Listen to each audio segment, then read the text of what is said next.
ASMR Magical Tools.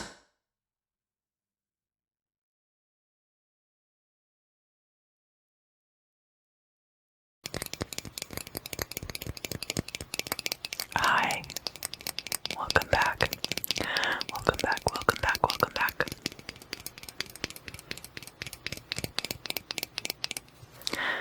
So, this week that we will be looking at is going to stretch from March 24th until March 31st. So this will take us to the end of March.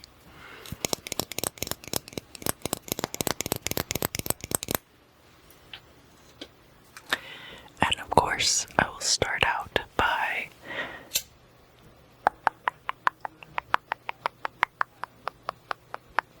doing some purification with incense, smoke cleansing, if you will.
this has a nice smell to it.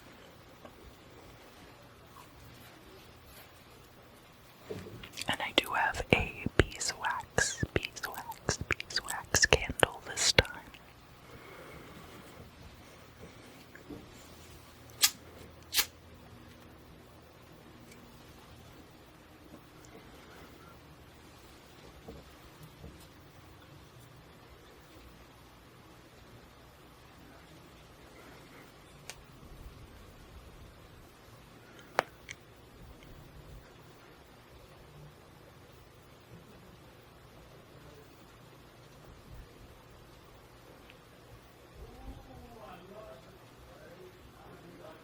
Sorry, my neighbors are being super loud right now. I don't know when they're not going to be loud, so I didn't want to wait. But at least they're in good spirits. Good spirits. And as long as they're vibing and not screaming at each other in anger, what better could you hope for, really?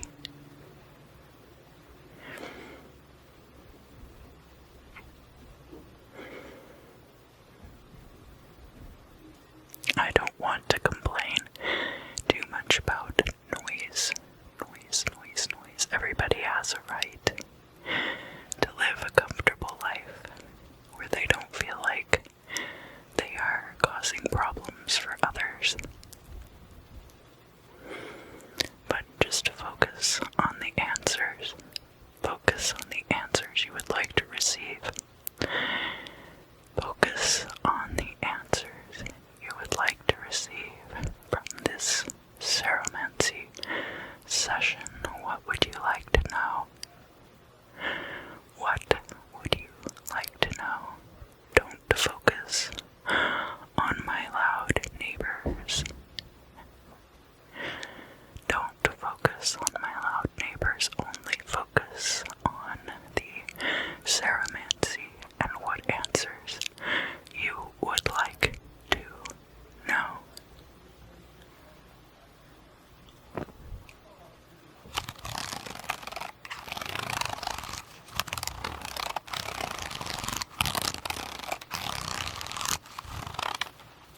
So let's start talking about the ephemera for the week ahead. Week ahead.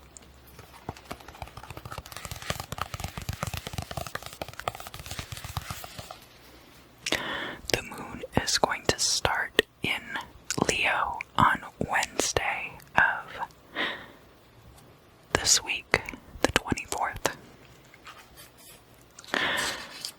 The sun has already entered Aries, the sign of Aries.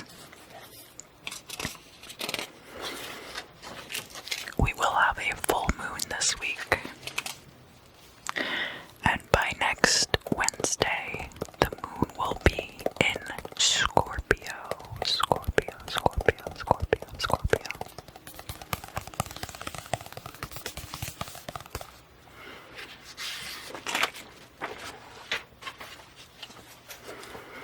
So, on Wednesday the 24th, there will be trines between the sun and Chiron and the moon. So the sun and Chiron are both in Aries, and the moon is in Leo.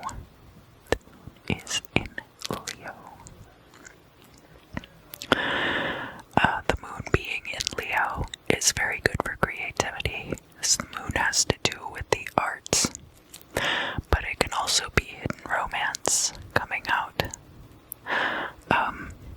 The sun in Aries has a very straightforward energy, very much oriented toward the self and oriented toward projection outward of the self.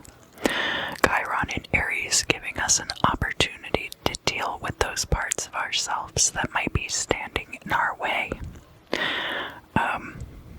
So there's a good energy for creativity there. Later in the day, the moon in Leo is going to square Uranus in Taurus. Now those are two fixed signs, right? So the moon in Leo being possibly a good environment for creativity Venus in Taurus being about joint resources and how those are delegated to different people. Moon in Leo can of course be like hidden things too. It can also be hidden things regarding children coming to light. There's an opposition between the moon in Leo and Saturn in Aquarius. So Saturn in Aquarius energy is very much about these hierarchies within social groups being challenged. Hierarchies being challenged. And so this moon in Leo opposition is going to further, I don't want to say exacerbate, because that's not fully appropriate. It's just going to create tension there, and could possibly lead to some changes occurring as far as pecking orders in social groups are concerned. There's going to be a sextile between the moon in Leo and Mars in Gemini. Now this Mars in Gemini energy is very much like, it's the idea of brotherly love, but taken to that extreme of, like, sibling rivalry, I guess, is a good way of looking at it. This moon in Leo, of course, being a very good environment for creativity to come out. There could be passion projects that you're working on with close associates. So that would be close associates also, or people who are in your immediate vicinity. And then there's a quincunx between the moon in Leo and Mercury in Pisces. Mercury is right now in the sign of Pisces. Pisces. Now, keep in mind that March 20th, so Saturday of the previous week, is the spring equinox, and it is also the day that Sun enters Aries. So that's the day that our cycle of the zodiacal wheel starts over again. And I just want to bring that up. The moon in Leo, quincunx, Mercury in Pisces, this is very good for emotional communication, especially if you have a hidden crush on somebody. Perhaps.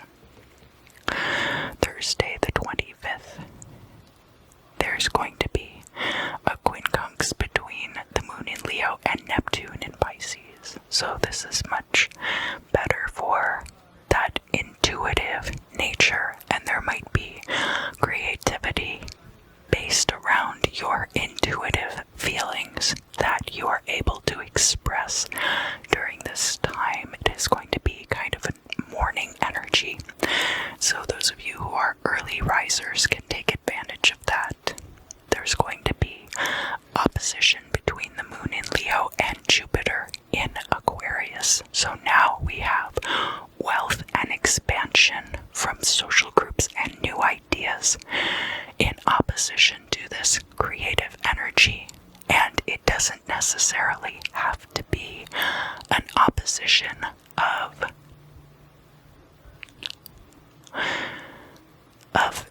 enmity. This could be an opposition that creates tension that leads to these new ideas. So it doesn't necessarily have to be bad. Again, these squares and these oppositions, they're creating tension. So that tension can lead to innovation. It doesn't have to lead to a tower moment, shall we say. There's another quincunx between the moon in Leo and Pluto in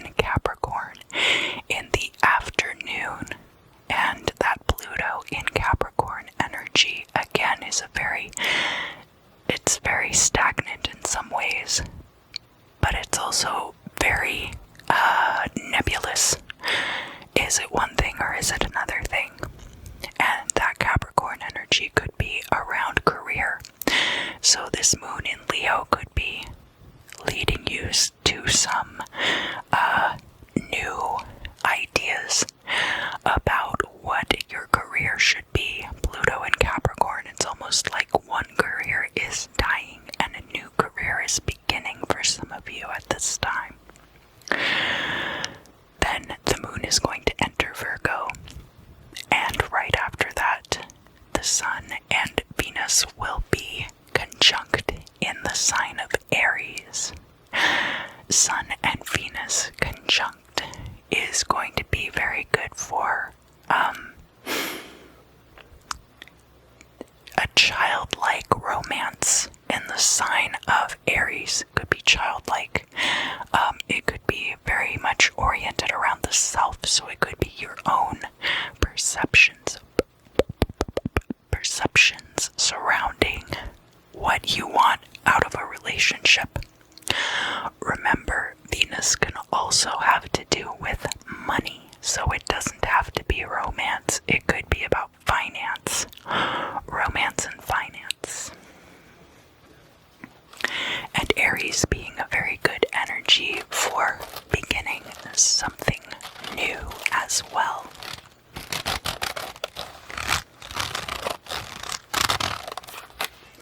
That's going to be an overnight energy, so it'll either be right before midnight on the west coast or right before 3 a.m. on the east coast. The moon in Virgo is going to be quincunx. It's the sun, Venus, and Chiron, all in Aries. Quincunx is an energy of action. It's not a square. It's not a sextile. It's kind of in between. It's harmonious, but it's also action-oriented. So, all of those being very good for improving one's sensibilities regarding one's own interactions in relationships with other people. So evaluating your own behavior in relationships, but not necessarily evaluating the behavior of others in this particular case. And the moon in Virgo is going to be very good for being detail-oriented, bringing hidden detail to light. Hidden detail to light, very good for discernment, and very good for establishing new habits also. Moon cycles in general can be very good for establishing new habits. So as we are headed into the full moon on Sunday, this moon in Virgo is an excellent time to start discerning what new habits you want to add as far as these things are concerned, and especially with this quincunx placement Friday the 26th in the morning would be a very good time to start working on these new habits.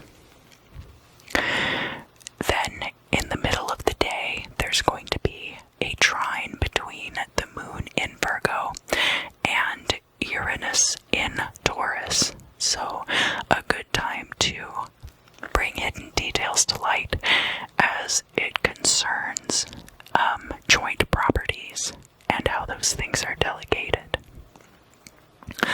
There is also a quincunx between the moon in Virgo and Saturn in Aquarius in the afternoon or early evening. And that quincunx is going to be good. How we talked about Saturn in Aquarius being about challenging established hierarchies in social groups. That moon in Virgo is going to be excellent for discernment as far as that is concerned, and discernment regarding people's status within social groups and how it affects the self, because again we're Sun in Aries right now, and we have a lot of quincunxes with those Aries placements earlier in the day. Then finally on Friday we have a square between the moon in Virgo and Mars in Gemini. So now that those hierarchies have been challenged, we have this passionate energy. It could be for short distance travel, running errands, communication, all of those things. and that being square to Moon in Virgo, there could be a need to reconcile this discernment with a drive to communicate with others.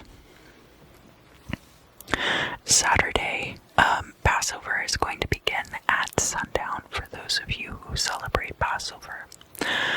There are going to be I keep saying conjunction when I mean something else. There's going to be oppositions early in the day between the Moon in Virgo, and then there are a couple of planets in Pisces, Mercury and Neptune, that are both going to be forming oppositions with the Moon. Mercury is going to be in opposition very early in the morning, and then kind of in the middle of the morning toward noon is going to be the opposition with Neptune in Pisces. So again, this Moon in Virgo is very much about discernment, very much about bringing details to light, establishing new habits and routines, possibly also. And as that regards Mercury in Pisces, so with that Mars in Gemini, we saw a drive to communicate with others. And with this Mercury in Pisces, we're going to see that intuitive method of communication. And then with Neptune in Pisces, there is even deeper intuition coming into play. So this is going to be another one of those situations where the opposition is going to create tension, but will not necessarily mean that there is a struggle there, only that it's going to create that tension needed for progress. Then we have a quincunx between the Moon in Virgo and Jupiter in Aquarius. So now that discernment can be directed to creating wealth and expansion within social groups or with new ideas. And then the Moon is going to enter the sign of Libra, and that's going to be an overnight energy. The first thing that happens on Sunday the 28th in the morning, it's going to be later in the morning, is going to be Venus and Chiron are going to conjunct in the sign of Aries. Now, this conjunction is going to be very good for tempering those parts of yourself that when it comes to finance and romance, have a tendency to rush into things, or have a tendency to be too immature or too oriented toward the self. This is going to be an excellent time to reconcile all of those things. We're going to have some oppositions then throughout the day between the Moon in Libra and these planets in Aries. So we have first the opposition with the Sun in Aries, and the Sun and Moon being in opposition, of course, is the full moon. And that's going to be occurring kind of in the middle of the day for us here in the United States. And that opposition, the Sun in Aries being this sense of self and also about beginnings, and then the Moon in Libra is your partnerships and open enemies and things like that. Finding equanimity with other people is highlighted, and because it is the Moon, those things could be brought to the surface, could be brought to light by being in direct illumination of the Sun. And then the opposition with Chiron in Aries. So taking that energy a step further and looking at how do I need to heal these parts of myself to move on with my life in a productive way. We've got a quincunx in there between the Moon in Libra and Uranus in Taurus. So not just finding these places where we need equanimity with other people, but also reconciling that with our current situations in which we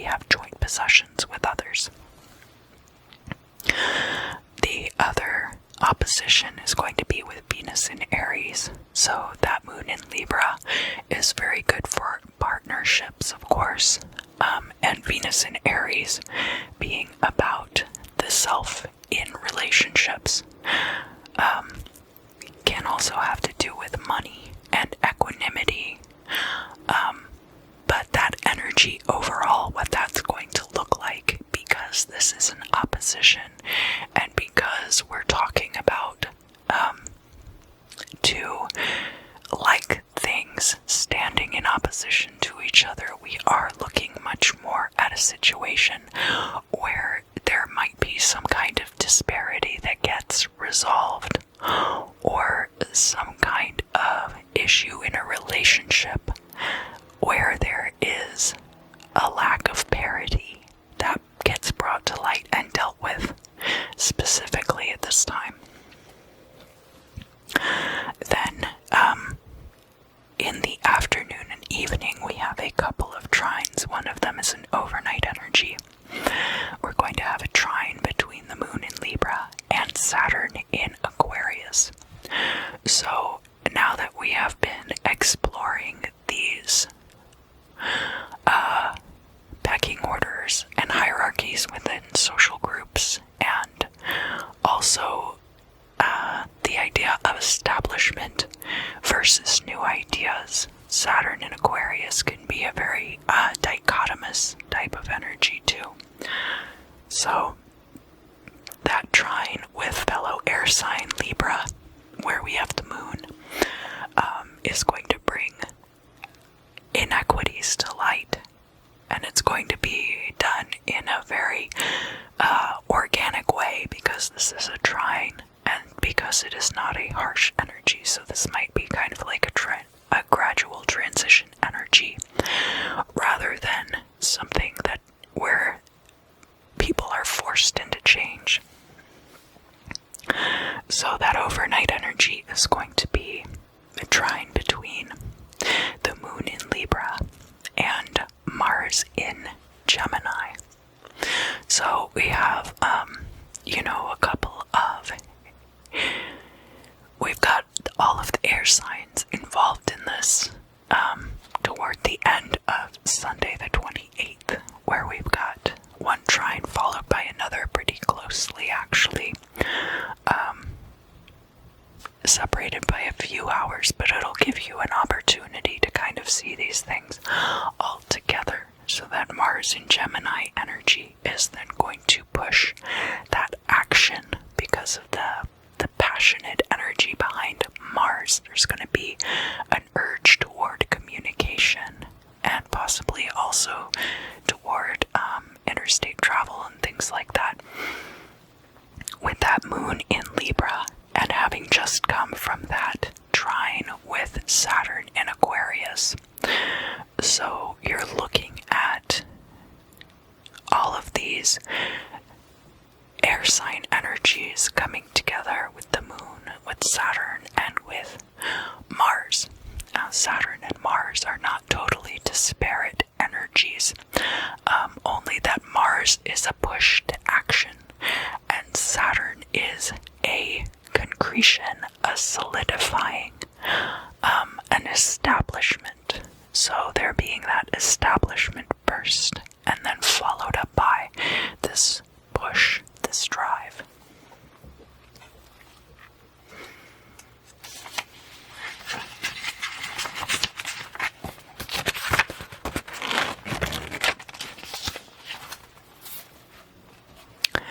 So now we are looking at Monday the 29th, and we have a conjunction between the Sun in Aries and Chiron in Aries. That's going to happen very early in the morning, but again, this will be about reconciling things about the self. And so there might be dream states involved in that. For some of you, there's going to be quincunx then between the moon in Libra and Mercury in Pisces, and then Neptune in Pisces.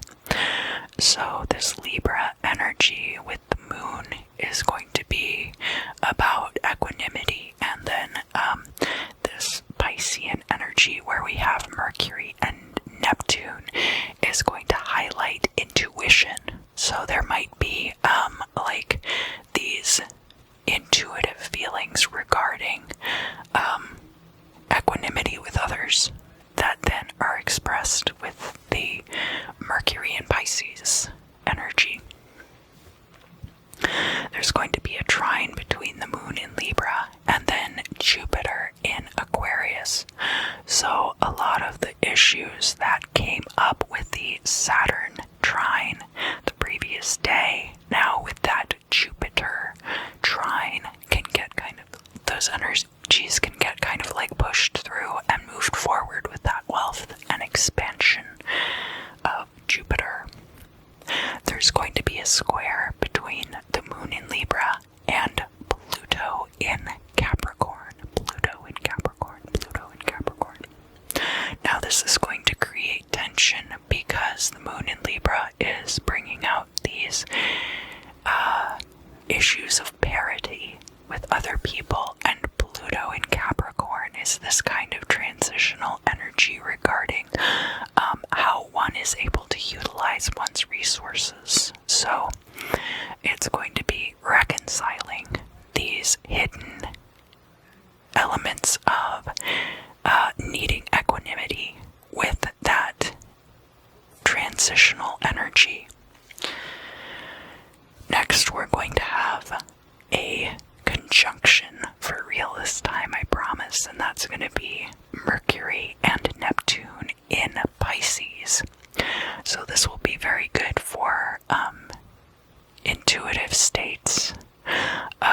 It'll be good for communication with different entities. If you are doing entity work, this would be a great time for that. And that's going to be in the evening on Monday the 29th. And then overnight, the moon will be entering the sign of Scorpio. Scorpio. On Tuesday the 30th, we're going to have a sextile between Venus in Aries and Saturn in Aquarius. Alright, so that Saturn in Aquarius energy of challenging the status quo. Venus in Aries is a very impatient kind of an energy in a lot of ways. And remember, that can have to do with romance, but it can also have to do with finance. So that sextile energy is really going to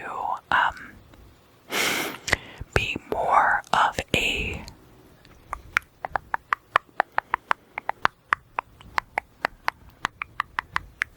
it's not really a tension that's going to be there, but it is kind of like, well, what do I get out of this?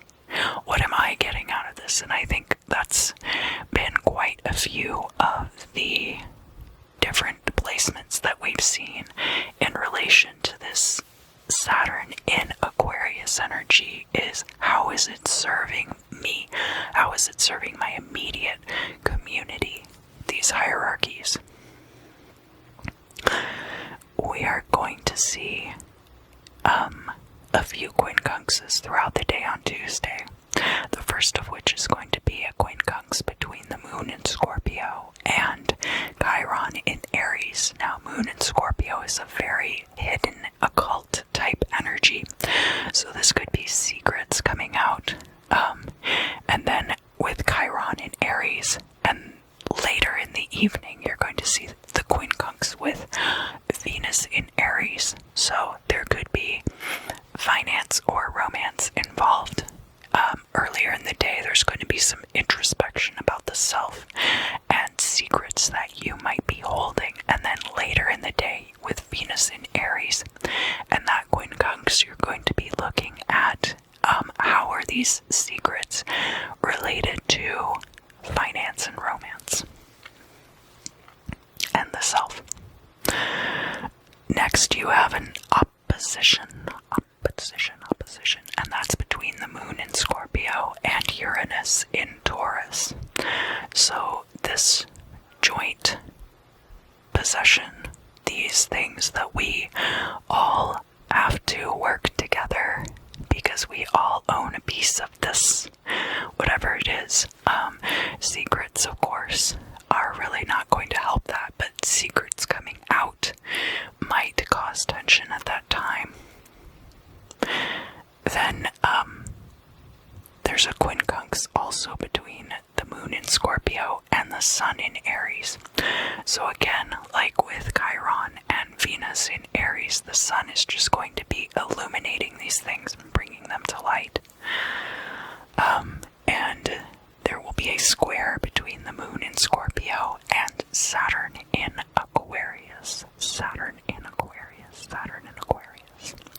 And of course, squares creating tension and secrets creating tension as far as these hierarchies within social groups are concerned. Wednesday, the 31st, so the very last day of March, there will be an opportune period when the moon squares Jupiter in Aquarius until the moon is void of course. So the difficult is going to be easy during this highly affirming opportune period, and that's going to last for about 5.5 hours. It'll start right before noon on the west coast and right before 3 p.m. on the east coast, and then go until 5:30 in the evening or 8:30 in the evening. We're starting out that day with a quincunx between the moon in Scorpio and Mars in Gemini. So, secrets coming out, possibly. And then, this Mars in Gemini, like, what is going to be best? Not just for me, but for the people who are in my immediate sphere of influence, my relatives, my neighbors, my best friends, the immediate community around me. What is best? What are we driven together to do? Because this is not necessarily about social groups as a whole. This is really just about core focus. So secrets could be coming out. There are going to be a couple of trines also between the moon in Scorpio and Neptune and Mercury, which are in Pisces, a fellow water sign. So again, a very watery, very unclear, murky type of energy. And the trine with Neptune will be first, and then the trine with Mercury will come later, kind of in the early afternoon. So by then you might be ready to communicate about some of these things. That square with Jupiter in Aquarius is going to be right in the middle, and that'll, start off that opportune period. So Jupiter in Aquarius being that wealth and expansion of new ideas and secrets coming out is definitely going to create some tension there that could lead to lasting results. There's going to be a sextile between the Sun in Aries and Saturn in Aquarius. So, Sun in Aries, illumination of the self, which, ironically enough, kind of fits in with Moon and Scorpio energy a little bit too. And,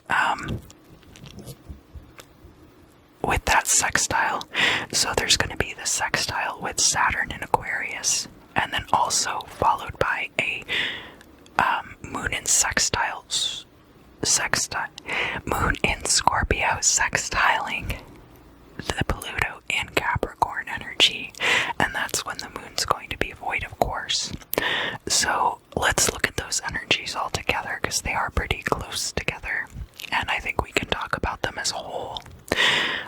Challenging the status quo for the benefit of the self. We're finally looking at that coming to a head with this sextile with Sun in Aries, and then secrets coming out regarding that Pluto in Capricorn energy, where everything has been very secretive up until this point.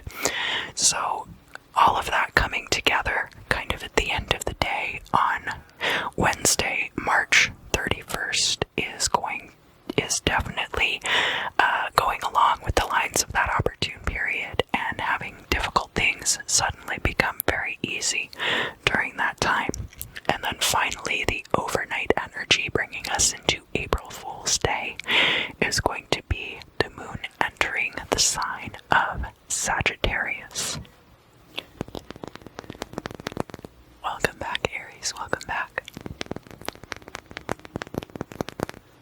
So, let's see what is going on for you for the week ahead, starting March 24th and going through the end of the month.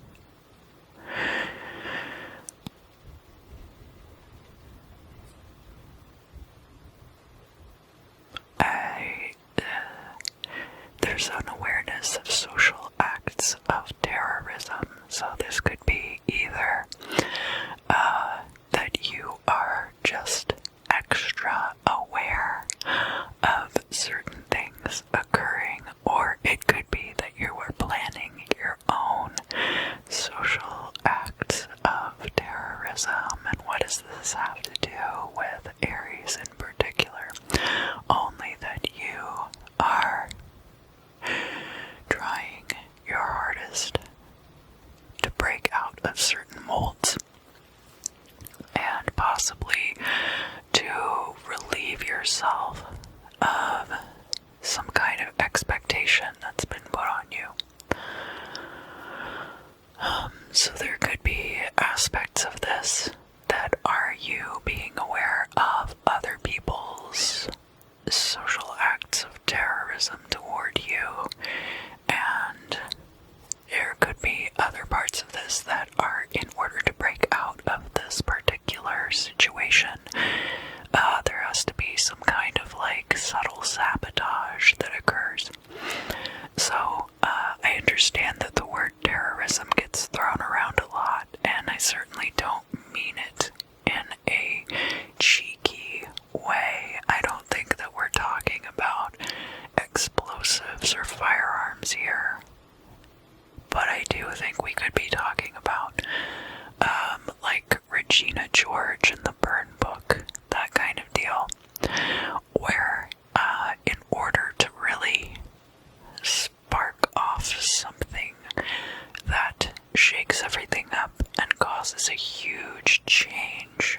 Keep in mind now that we have a lot of planets in your sign right now. So we've got the Sun, of course, we've got Venus, we have Chiron. All of that energy related toward reconciling certain parts of the self, and especially as it relates to finance and romance. So you can go back and watch the ephemera at the beginning of the video if you want to know more about the actual placement. The placement information. But then as this relates to your life in particular, door watch. So like one of those Ring doorbells or something that like there's like a one of those cameras that's pointed at your front door. But you have one of those, but it's like for social media, so that every time somebody posts something about you anywhere on social media, it like pings you and you're able to instantly see what is going on with that person,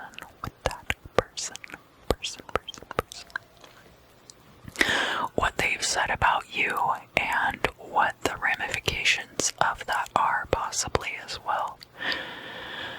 I don't know why I'm getting this really paranoid energy. There's like some kind of really, it's not just paranoia though, it's like this need to control the image, not not just on social media, but in your social groups, this parasocial awareness that's going on with you, Aries, right now. And I suppose a lot of that could have to do with what's going on astrologically right now, but I think a lot more of it has to do with unresolved issues within the self, and that some of these things are going to be coming to light in conjunction with these astrological phenomena, but that it's not necessarily just about that. There's also elements of that that are more related to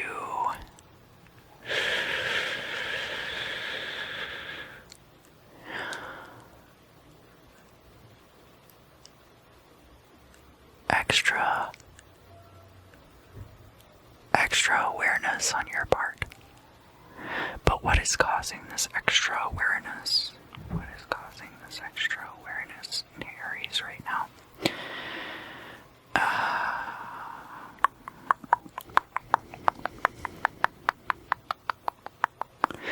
I'm seeing like the tubules of the vas deferens. I don't know why. How that looks. It's all like, snarled up the way that the folds are in the brain. It's very similar to that. It's possible that there was a certain amount of time spent, Aries, thinking with that organ instead of the brain. Thinking with your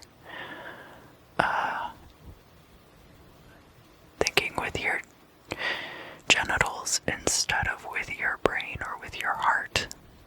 And that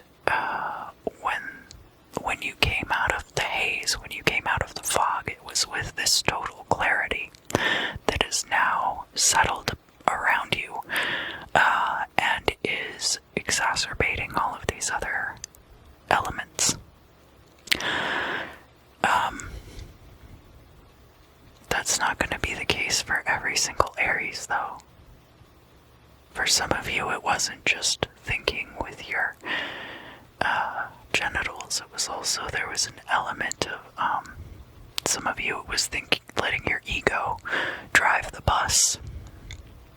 And now there's a clarity from that. I feel like it's all of these cumulative things which can cloud the judgment have cleared for you, Aries, and it's kind of like coincidental with the solar return to the top of the zodiacal wheel, but it's not precluded by that, if that makes sense. Alright, what else do I need to tell Aries about this very special time in a young Aries life? Sun, moon, or rising. It's a gift, it's the future, and it's yours. Yeah, let's get into the bibliomancy, shall we?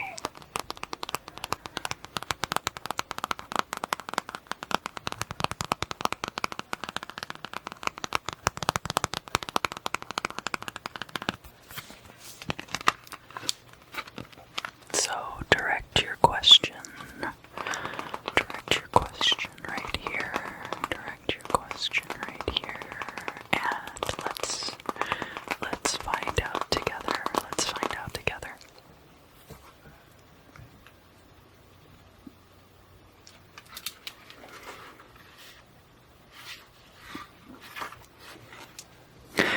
A certain circumstance prevents his immediate return. So, if you are waiting for someone to return, or if you are waiting for something to return, or possibly you are awaiting your tax return, just know that there is a certain circumstance. And once that is cleared, everything will move forward as planned.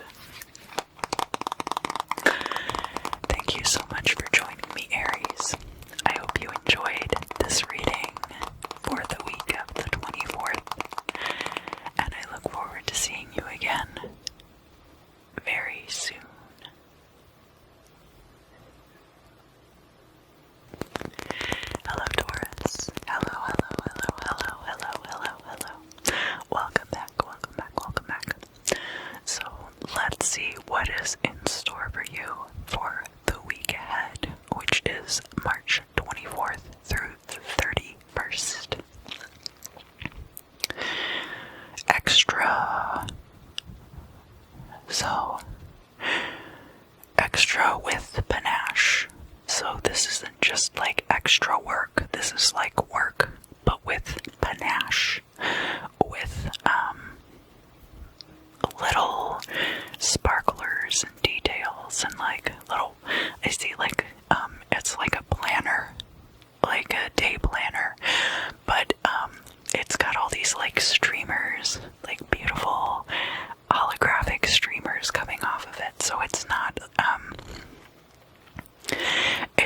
so much that it's like extra work. It's that the work is being extra. The work is special work.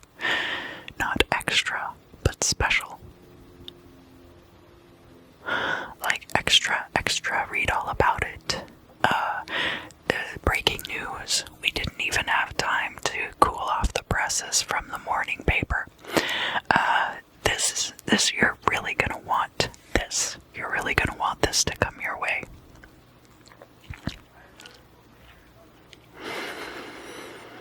And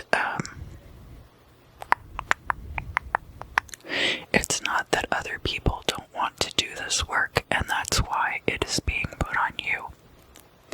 The reason that this work is coming to you is because you're the best person for the job, for one.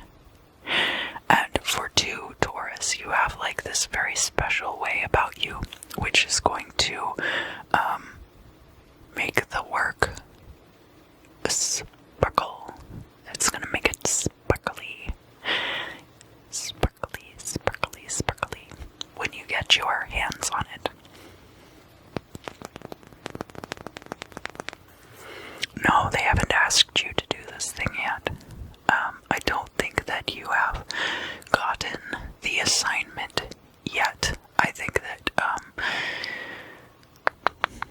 it'll be coming in the next few weeks, if not this week. But it might actually come through this week, but you should start preparing this week because it will be coming through soon, very soon. No, I don't want you to get too excited or anxious about it. The thing is that there are going to be other people who are being considered for this particular thing. So it's not like it's bad manners or something necessarily, but only that keeping it close to your chest is going to benefit you in the long run. As far as dealing with other people is concerned, it's just going to be more diplomatic to do it that way. Play it close to the vest, that's what they call it. Okay, yeah. But not so much that the people aren't able to discern your capability, of course. Only that they're going to understand you. Like, right now there are a few people who are being considered, but really you are the one who is being considered. It's not like it's gonna be a close call or anything like that. It's only in the diplomacy of the matter that things are being handled this way. And especially like if you are very busy with your job right now, it might be a situation where somebody is waiting for you to kind of get your schedule cleared out or get a lot of your own get a lot of the work out of the way that you're doing right now, and then it will be carried forward, and will start to progress. Because this person or this entity, and I say entity more like a company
Is that everything I need to say? Yeah. Let's move on to the bibliomancy.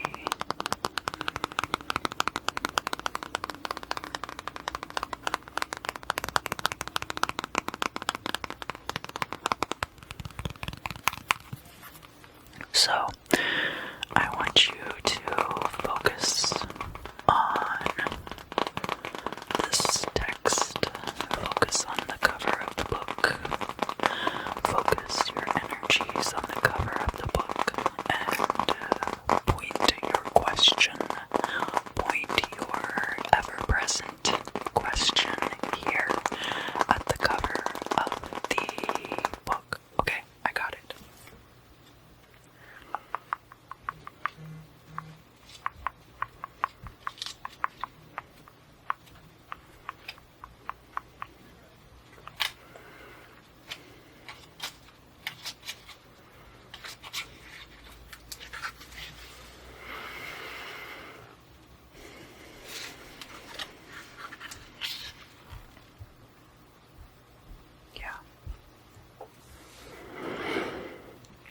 So these two go together.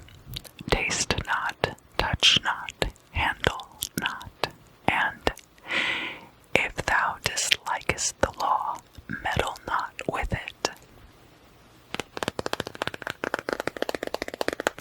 Great job, Taurus. Great job, great job, great job. Thank you for joining me. I hope you have a great week ahead, and I look forward to seeing you again very soon. Hello, Gemini. Hello. Welcome back. So this is going to be for your week ahead, starting March 24th. Let's see what we have here for you to contemplate this week, Gemini.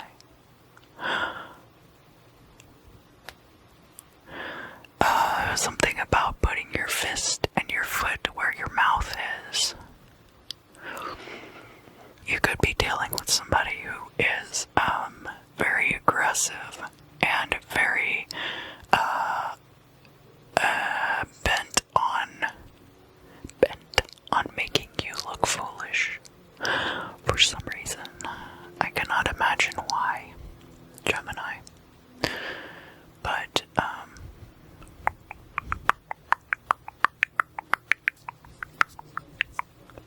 I feel like something about getting a cramp in your tongue too, and that could refer to a few different things, right? That could also refer to adult situations, which you know how uncomfortable talking about adult situations makes me. But it could be that you are talking so much. Now why is Gemini talking so much, aside from just being a Gemini? Gemini, sun, moon, and rising. Mars is in Gemini right now, so that's something to consider. That Mars being in Gemini is going to affect you, possibly to be more driven to communicate during this time. Mars is a very passionate, very active energy. Can be very belligerent too, so I think that's a lot of what I'm picking up on here. But if you want to know more about that, specifically for the week ahead, you can go back and watch the ephemera at the beginning of the video, of course. What do I need to tell Gemini, sun, moon, and rising about the week ahead? Yeah, I see specifically things about like you're going to get a cramp in your tongue because of all the communication, and it's going to be very fast moving communication and very kind of what's spiritually motivated and also discreet. So because of both of those things, that is why there's more possibility of you ending up accidentally putting your foot in your mouth, so to speak, which is kind of like there's like some kind of gaffe that occurs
object is accomplished, the traveler will assuredly return. So, whenever the person is done with their task, they will come back. Thank you for joining me today, Gemini. Thank you, thank you, thank you. I hope you enjoyed your reading. I hope you have a great week ahead. And I look forward to seeing you again very soon.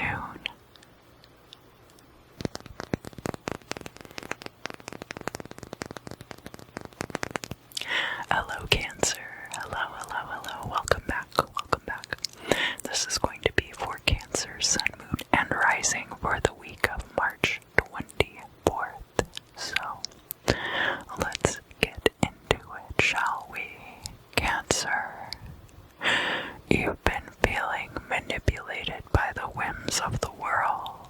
I don't think this is manipulation by a person in particular. I think this is manipulation of circumstance. Feeling like you are being jerked around by the very life itself. So that it's not any person in particular causing you this consternation, but rather that you're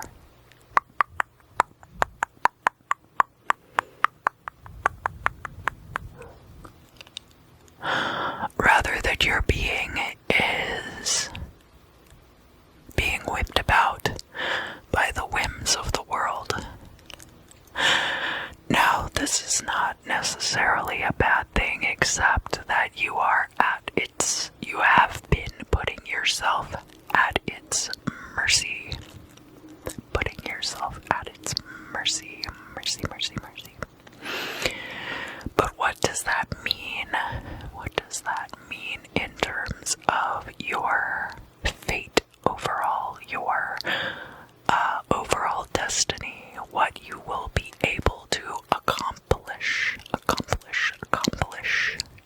how to wrest yourself from its grasp, per se? Does it have something to do with the oxymoronic nature of the tasks which you have put in front of yourself?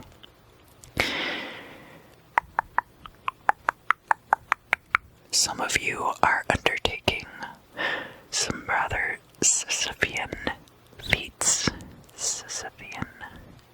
He was pushing a rock up a hill, and as soon as he'd get to the top, the rock would roll back down.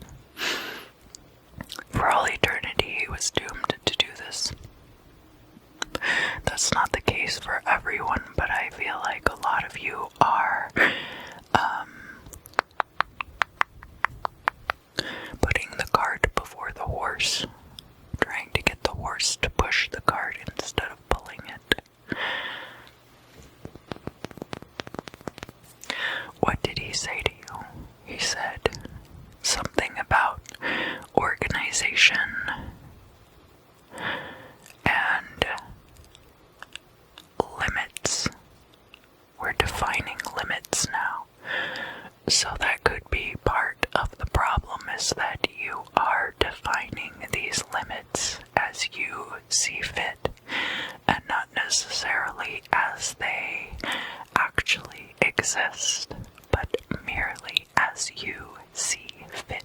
And therefore, there's a greater chance that you're going to be asked to do something by yourself, mind you.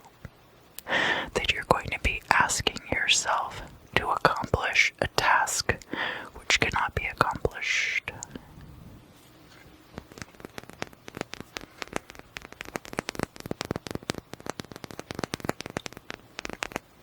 Or rather, that it's not worth it for you to accomplish. It might not even necessarily be that it's not doable, only that your accomplishing it is not worth your energy.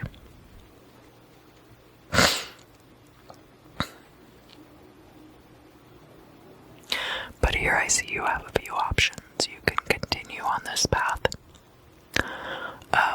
and see it out, and everything will work out just fine, it seems.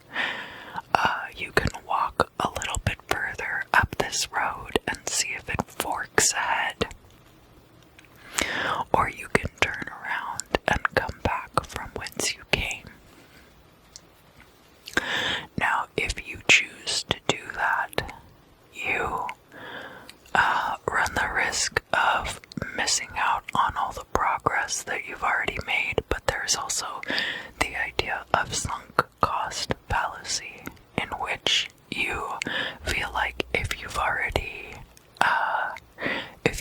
invested time and resources into something, that you have to see it through.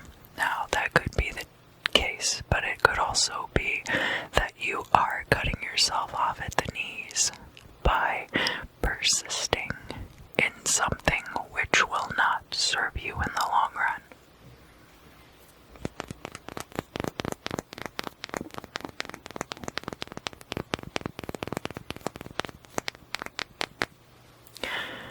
But what is it that Cancer really needs to be focusing on right now? I think that part of the problem is that you are very self-directed, and therefore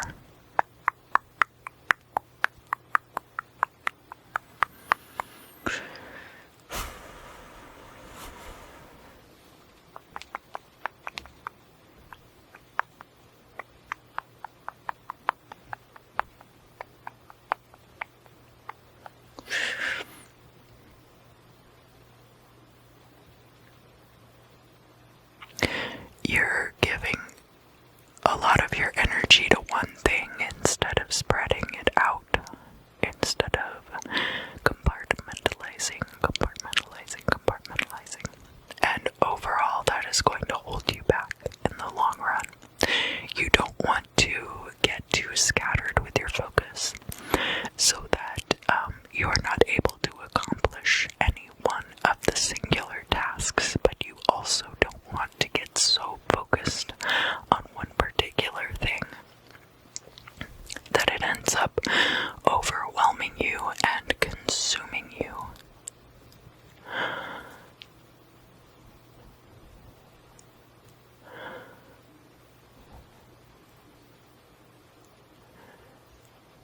The beast of faith. Being overwhelmed by the beast of faith and underwhelmed by the faith of fury. Tearing yourself away from the one particular task is not going to rip the whole thing asunder. What else do I need to tell Cancer? Sun, moon, and rising for the week ahead, March 24th. Get better sleep. So even if you are getting good rest, try to get better sleep, whether that means regulating your temperature better, going to bed at a different time, so that even if you are sleeping for the full 8 hours, if you are going to bed very late at night, then go to bed earlier, and vice versa. If you find yourself napping a lot during the day, try to regulate your sleep cycles more to the dark hours of the day, possibly. Depending on when you feel like you get your best rest.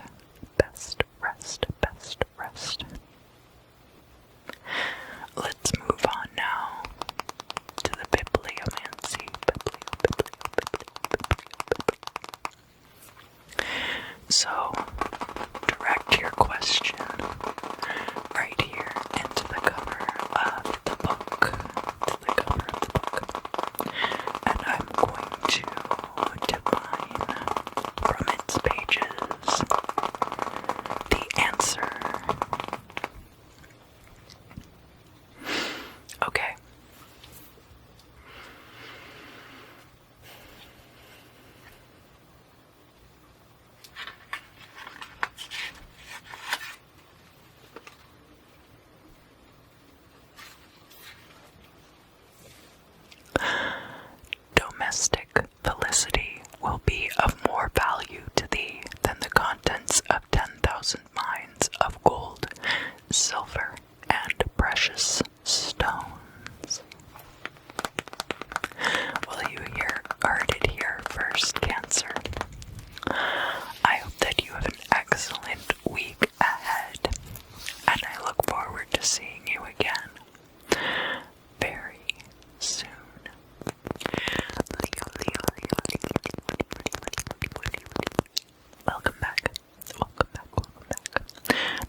sun, moon, and rising signs.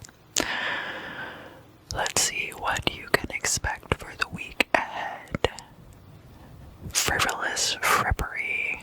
There's been a lot of kind of extraneous things coming into your life.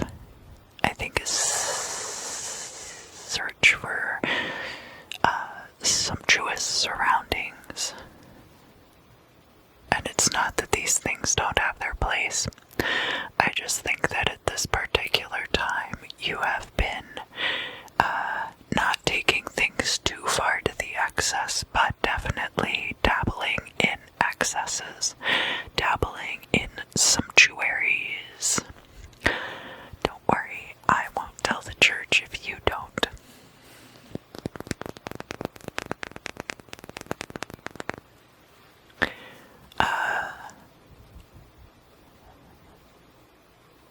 Regalia, like really honing and refining your tastes into a presentation that is ostentatious at best and extravagant at worst.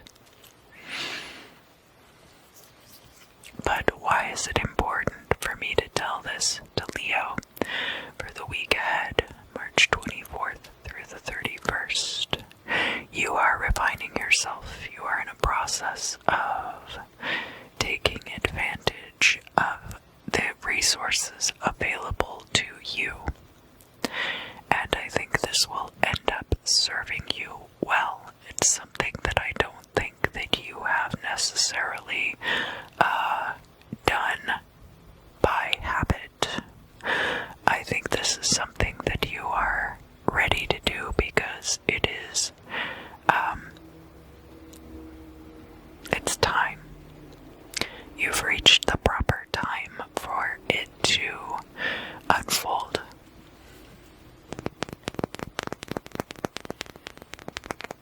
Reliquary. That's what a reliquary is. Like a container where relics are kept, like in a church. When they have saints, they have holy objects of saints, whether that's their literal corpse or parts of their dead body or some other souvenir. They keep it inside a reliquary. Why is this important for Leo, Sun, Moon, and Rising? You're going to be doing just such a dance. You're going to be arriving at some ritual to consecrate this reliquary.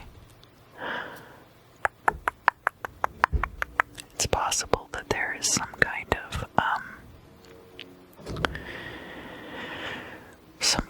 of ritual that you are planning, and it is centered around some kind of object that you have to ritually prepare. And that is why this is bordering on the sumptuous, bordering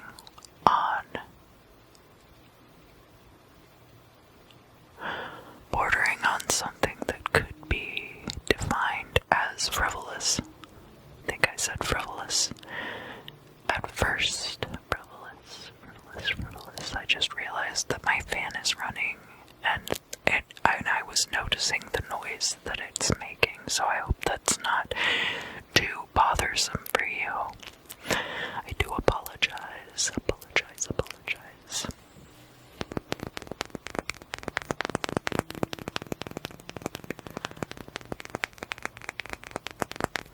What else do I need to tell Leo, Sun, Moon, and Rising for the week ahead? I'm getting the impression of, like, bathing. Like, dousing oneself with water. So there could be some kind of baptismal things right. But it could also be about taking ritual baths. And a ritual bath is purely based in intention, but you can do things like add hyssop to your wash water or salt in order to aid its cleansing properties. But as you are a fire sign, and I am sensing something about this ritual bathing, it could be that the opposite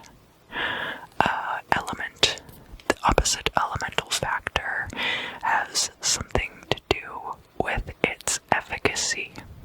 That maybe you're burning too hot and you need to take a bath and calm down. Or maybe that your fire element, I know that the moon is going to be in Leo at the start of this week, so again, you can check out the ephemera at the beginning of the video for more information. But there could be some element of that as well. The full moon will be coming, but the full moon will be, I believe,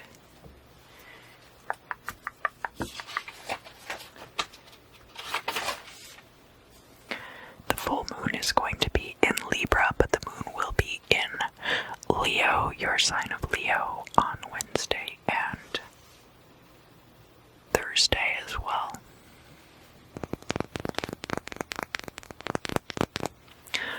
So there could also be a body of water involved. Is there anything else that I need to tell Leo, sun, moon, and rising for the week ahead? No, best of luck. Let's get into the bibliomancy.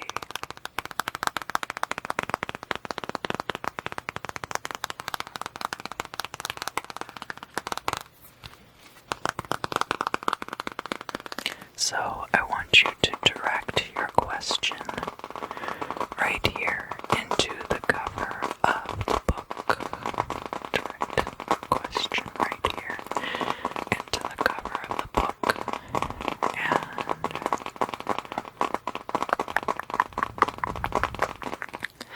I think I have the answer.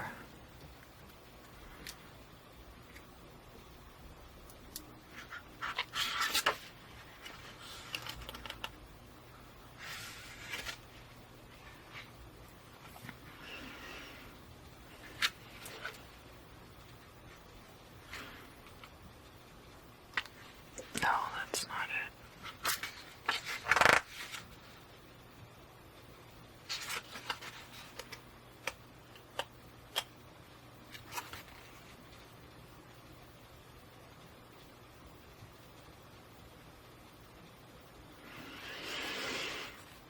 Oh, this is really stumpy this time.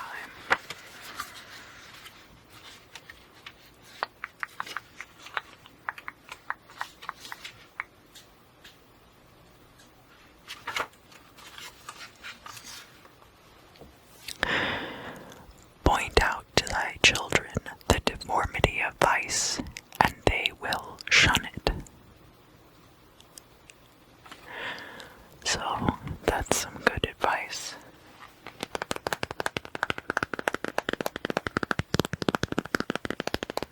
If you're afraid that your children will not heed your advice, this could also be, and it could also apply to people who are younger than you, that you offer advice to.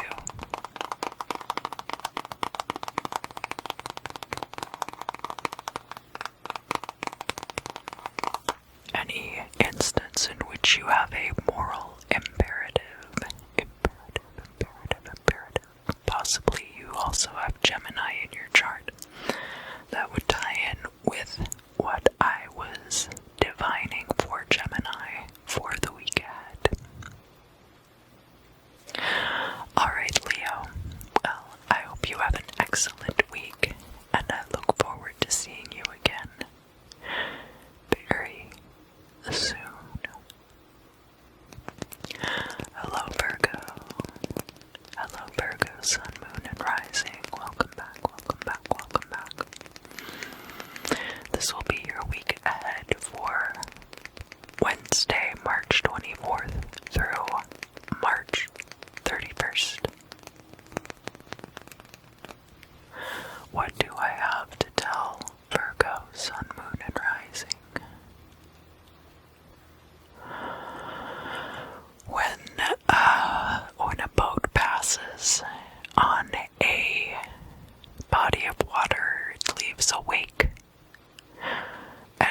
seeing such a turbulence in your week ahead. Not that that will be bad necessarily, just that things will be stirred up from the deep. At first I had the idea of a storm, but it's not quite a storm. Now, awake can also be a state of being awake. The wake can also be the period after a person's death in which loved ones sit with the body in order to make sure that the person has fully passed on in peace. In peace, in peace. It used to be that it was much more difficult to determine whether someone was truly alive or deceased. Certain liminal comatose states can make it difficult to determine whether someone is alive or dead.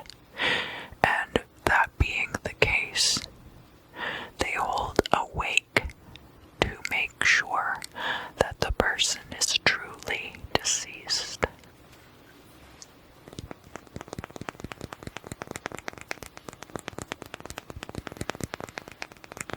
That used to be the most terrifying thing in the Victorian era. The idea that you could easily be buried alive under the wrong circumstances. This could be a rising from the dead of something for you, Virgo. There could be something which you had put to rest, and it is coming back up, and it is causing this turbulence in your life. But that doesn't necessarily have to be a bad thing. This could be some idea that you had put to rest, some future plan that you had put to rest, especially because over the past year, I think a lot of us have kind of put things out of our minds that are not something that can be done at this particular time. But now that everything is coming back around again, it is an excellent time to revisit those things.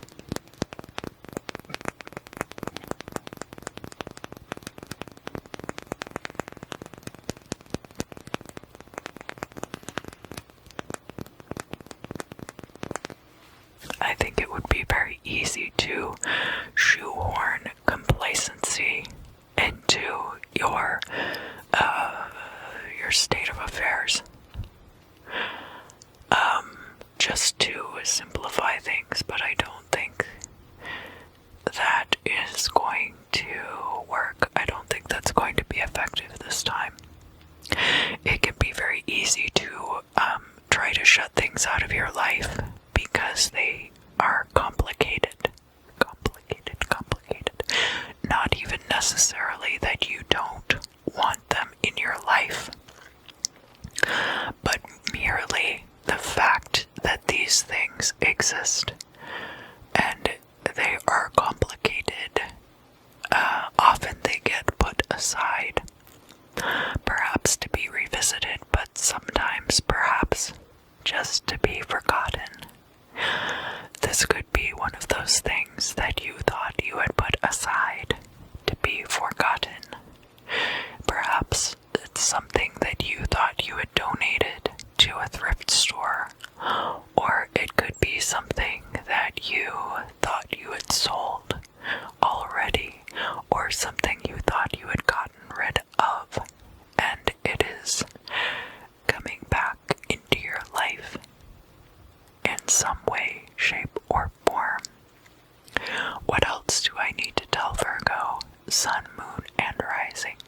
for the week ahead. Be very careful. If you're working on a project, as these things are complicated now, with your Virgo intellect, I'm sure that you will be very detail-oriented to begin with, but just use great care and caution. Now, the moon is going to be in Virgo starting on Thursday night and going through Saturday night. So if you want to listen to the ephemera at the beginning of the video, I cover all of the planetary stations there. Let's go into the bibliomancy. Biblio. I had a dickens of a time finding the answer for Leo.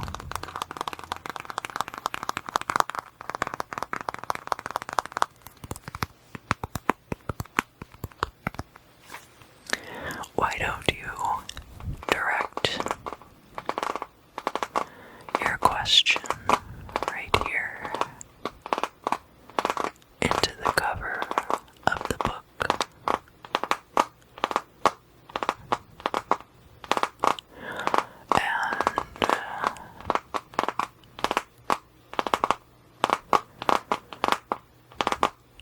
And let's find out what we find out.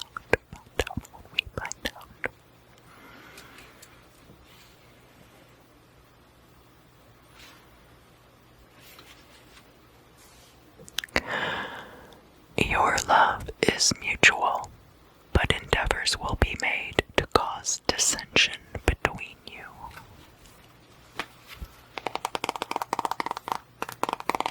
So that could be what is very complicated. Thank you for joining me, Virgo.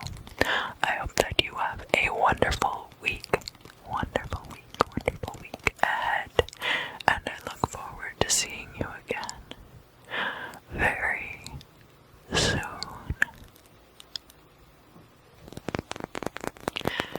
Hello, Libra.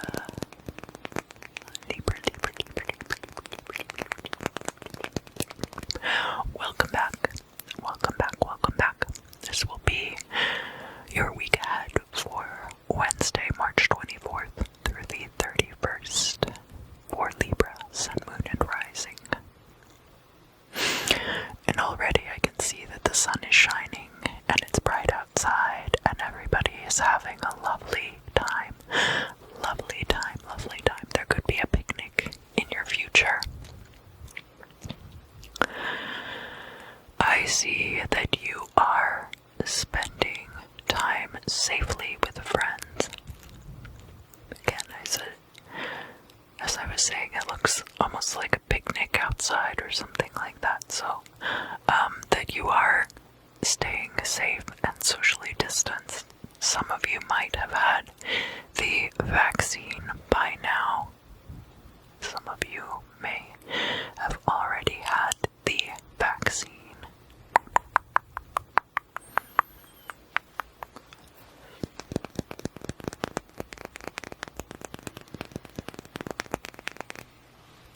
Some of you are just focusing on spending more time outside.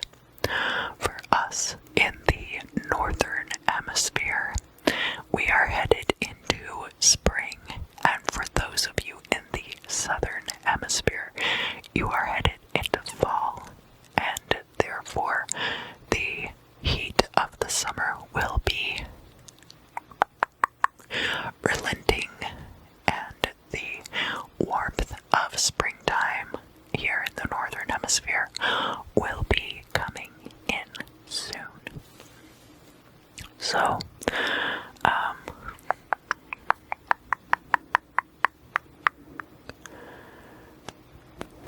I do sense that there is some consternation for some of you. What is causing this consternation? Causing the consternation.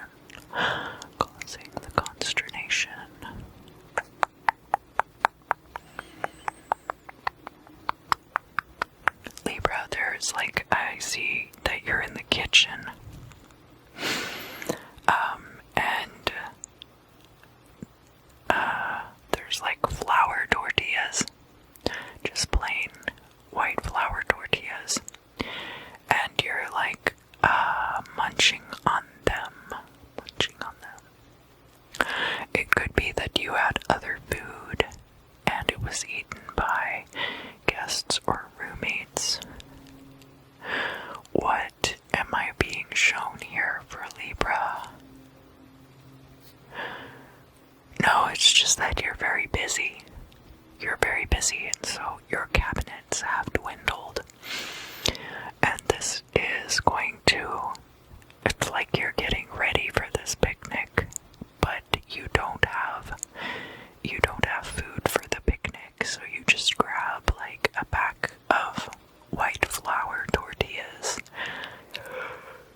some of your other friends have other things that go with the tortillas, and you might not have even necessarily planned it, but somebody else brought salad and someone else brought some seasoned tofu, and so you're able to make wraps, which are nice to eat in the park because they don't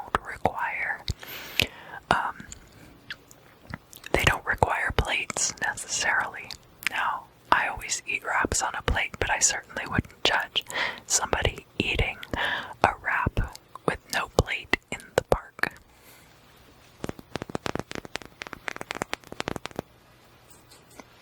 And that's kind of the season that we are headed into. Libra is remembering what it's like to be able to take part in group activities where everyone is contributing something, where everybody has a contribution to make, and therefore is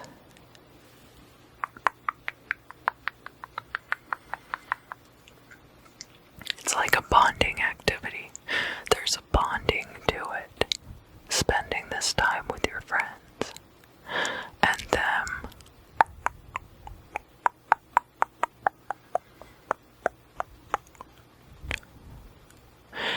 taking for granted that you would have brought white flour tortillas anyway, even though nobody planned it.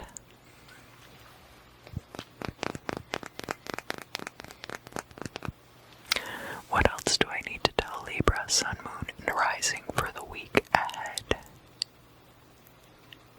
Give up on your preconceptions of what you are expecting the next week to be.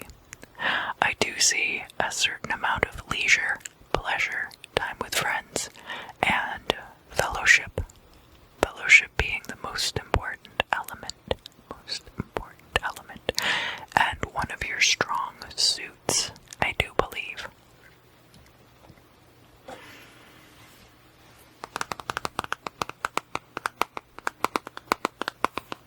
Alright, Libra, so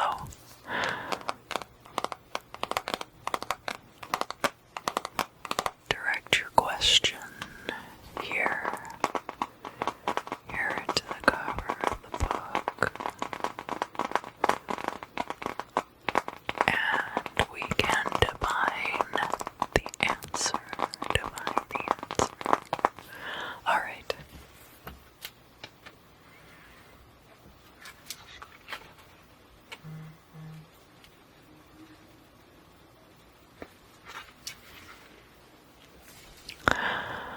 The industrious man is seldom the fortunate one.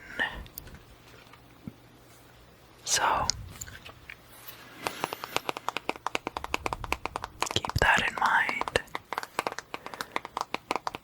when you're contemplating picking up extra shifts at work. Who's really profiting from your labor? Thank you for joining me, Libra. I hope that you have an excellent week ahead, and I look forward to seeing you again very soon. Hello, Scorpio. Welcome back. Welcome back. Welcome back. Welcome back. We'll be looking at your week ahead, March 24th to the 31st. So that's Wednesday to Wednesday. Scorpio, what do you have looking forward in the week ahead? Some of you might be in a place where it is going to be raining a lot next week. I'm seeing a lot of rain. I'm feeling that kind of chill to the air that you get with rain. And the dampness. On the skin from the air. It's going to be very crisp, but not cold necessarily. It's going to be different for everyone because we all live in different places. And there's going to be some kind of satisfactory resolution to something, and you are going to get a lot of things tied up very nicely. A lot of these loose ends. I don't remember if that's something that I said for you last week as well, but I do see like a lot of just that satisfactory feeling, like a weight being removed from your shoulders. An excellent aura of opportunity glimmering all around you. It's almost like the Midas touch. That not like everything you touch is going to turn to gold necessarily, but that everything you touch is going to be illuminated as though it were gold. And I also want to remind you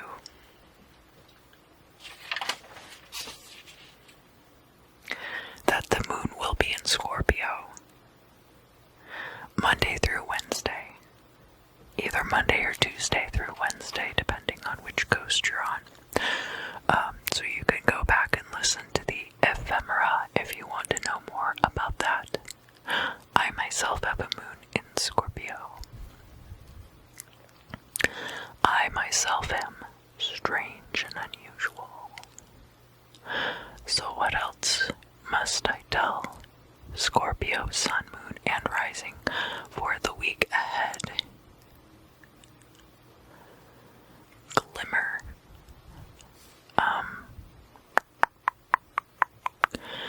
So I am sensing something is glimmering, like shimmering and shining, but also like the idea of being able to hide in plain sight as well. The dazzle, giving them the old razzle dazzle, right? Could be Operation Pull the Wool Over Their Eyes also. I think it is going to be a case in which you evade detection while simultaneously putting your best foot forward so that people are able to quantify your results without even noticing that you're around. That's just the kind of power that you're going to have this week, Scorpio, that you're able to lend a hand to things in a way that makes them very obviously yours, but also in a way that removes you from responsibility as well.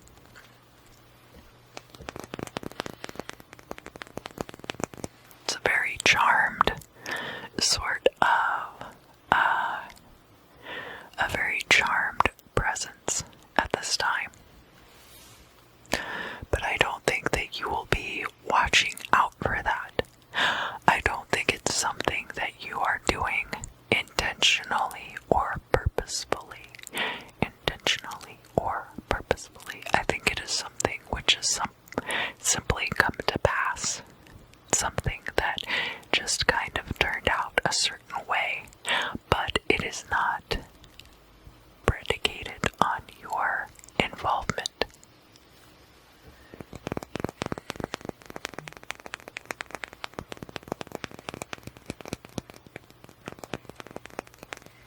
People will be impressed with you, but you won't even know why until they tell you, because they certainly will. Is there anything else that I need to tell Scorpio, sun, moon, and rising for the week ahead? Your indifference. Your indifference is key. That's part of the razzle-dazzle, that's part of the charm. It's just that you're like, oh, this old thing, yes, I do that all the time. And in fact, I did it 5 times yesterday, and I didn't even get tired from doing it. It's going to be very impressive to people what you're able to accomplish without really trying.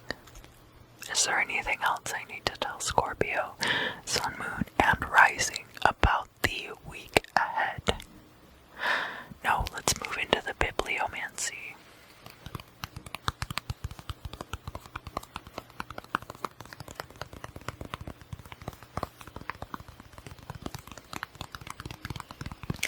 I suspect this is a time in your life when you really feel like you've been through the ringer about something.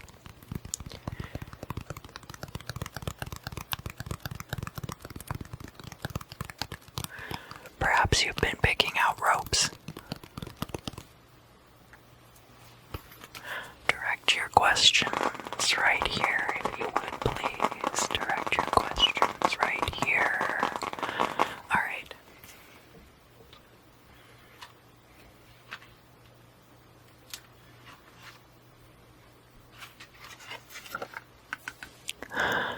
The evil report of thine enemies will recoil on their own heads. So there you go. Everything's coming up Millhouse this week, Scorpio.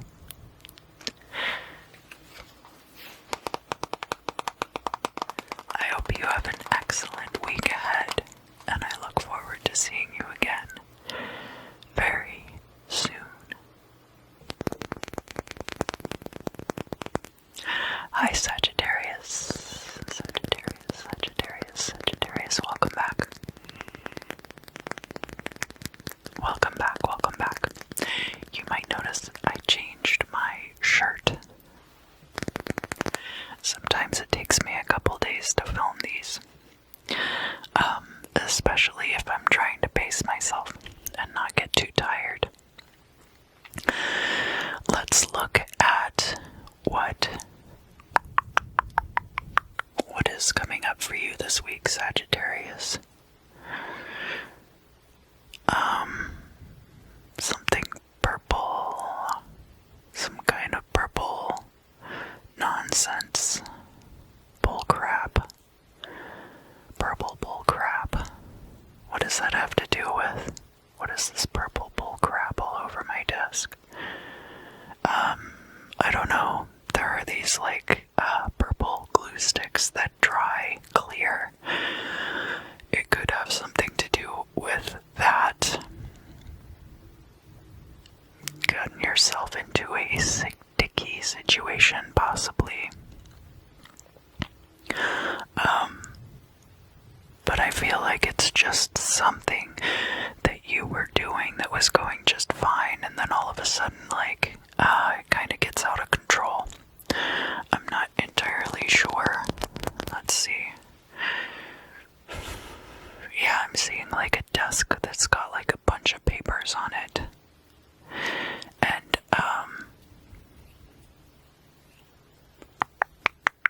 almost like those old film noir movies about those hard-boiled detectives who are they have their partner and they sit in the desk right across from their partner, and there's always papers stacked all over, and then all of a sudden one of the guys spills a cup of lean on the desk, and it gets everywhere, and they're suddenly in a very sticky situation.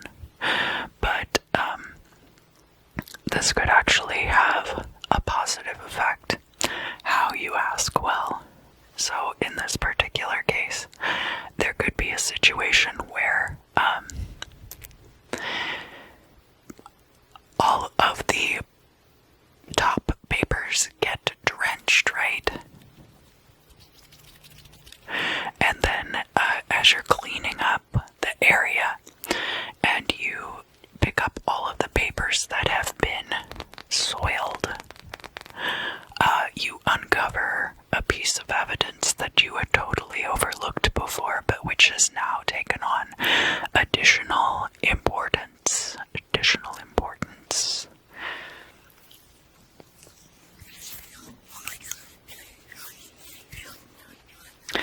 I have this moisturizer that I use that is basically, I had a soy candle and I added coconut oil and shea butter to it, and I use it as moisturizer now that I live out in the desert. And so I have that all over my is very slippy, so I didn't want you to think that I was just naturally greasy. I have to obtain my grease from other sources. Anyhow, so this new piece of evidence actually ends up turning the whole case around. And within a 2-day period, you've made an arrest. You've made a break in the case. You've made an arrest, and you are getting your evidence ready for trial. And it's all because your partner spilled a cup of lean on your desk.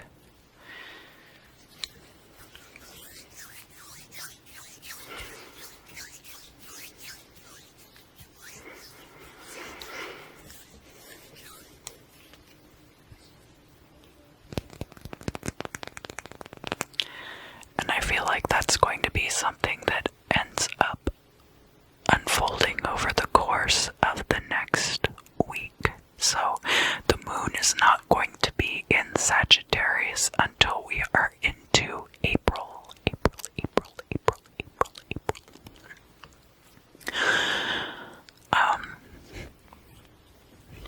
So there's not a lot planetarily going on in the sign of Sagittarius right now. But make sure that you pay attention to your other placements, especially if you have Jupiter or Saturn in Aquarius, or if you have Mercury or Venus in, well, Mercury is in Pisces right now, and Venus is in Aries.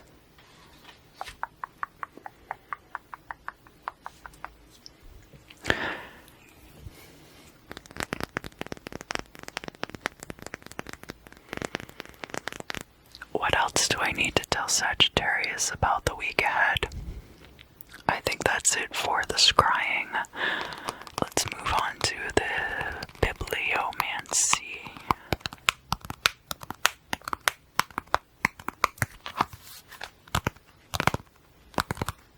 So just direct any and all of your questions right here into the cover of the book,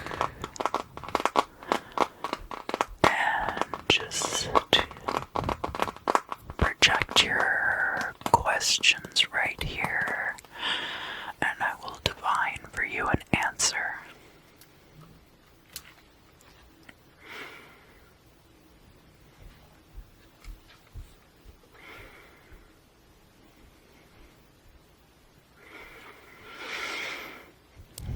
Beware of treachery. Nothing further may be now revealed to thee. Well, that's just not fair. That's not fair.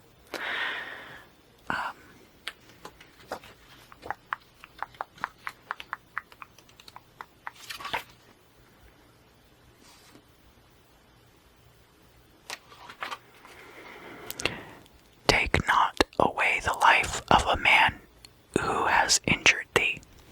So, there's treachery afoot, but don't do anything rash on your own part. Everything will fall into place in due time. Sagittarius, thank you for joining me. I hope that you have an excellent week ahead, and I look forward to seeing you again very soon. Capricorn, Capricorn, Capricorn. Welcome back, welcome back, welcome back.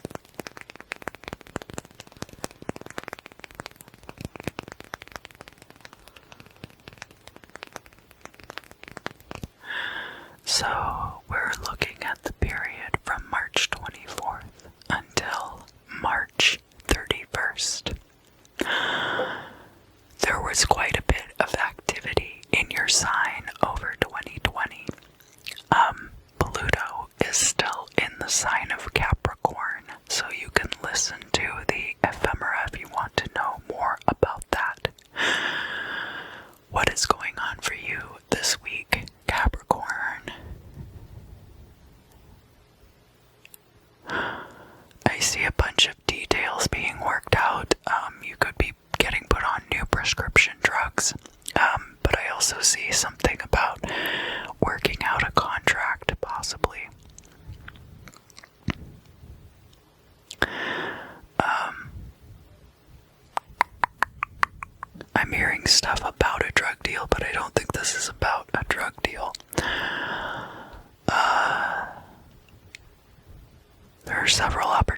opportunities for you to make money this week, Capricorn.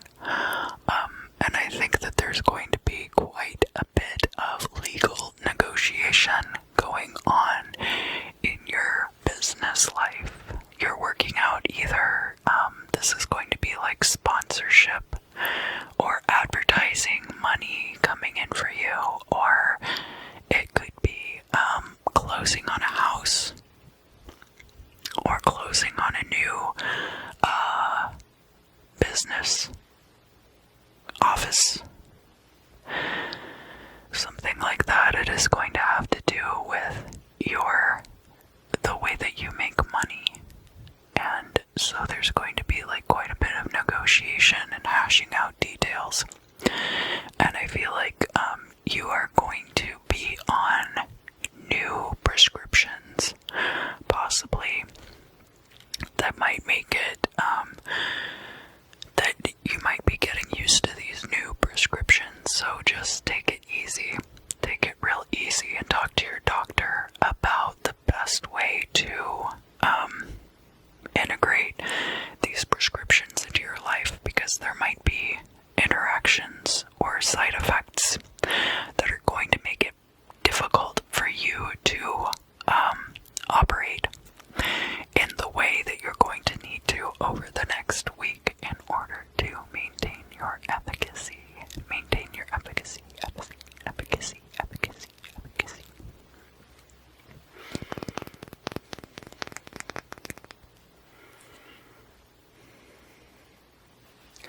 There's some kind of reward. I'm hearing you will be sorely rewarded. So it's like a $10 off at Applebee's coupon or something. You're gonna get a reward for something, but it's not really that much of a prize. It's just kind of like acknowledgement more than anything else. But it's going to make you kind of reevaluate your dealings with certain people on account of this,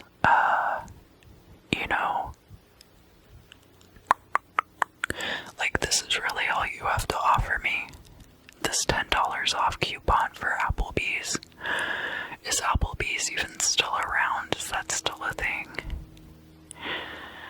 I don't know. Casual dining is such a weird category.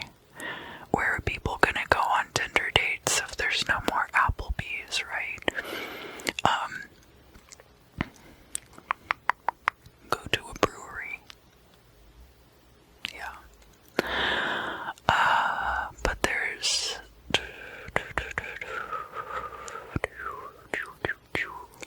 other details coming through.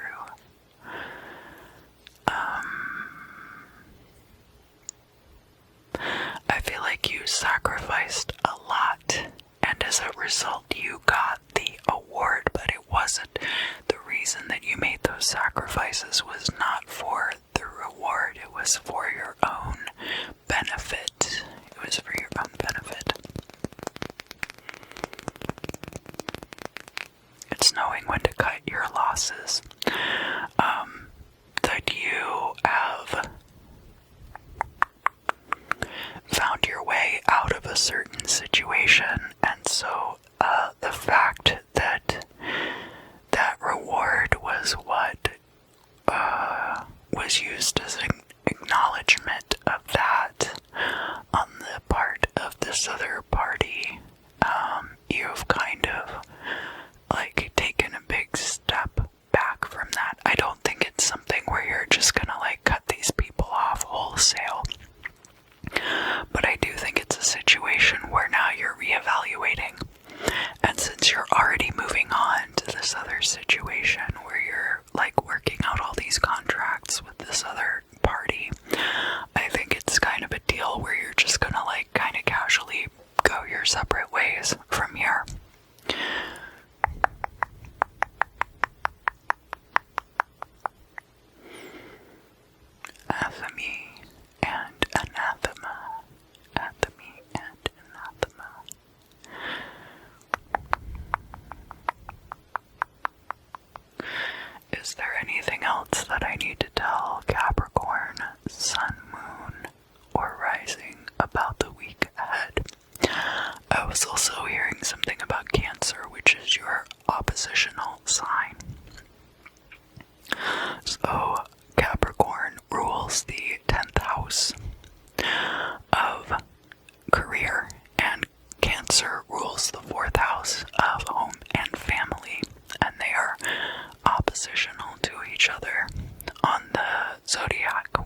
also, and has a lot to do with the emotional reciprocation with other people.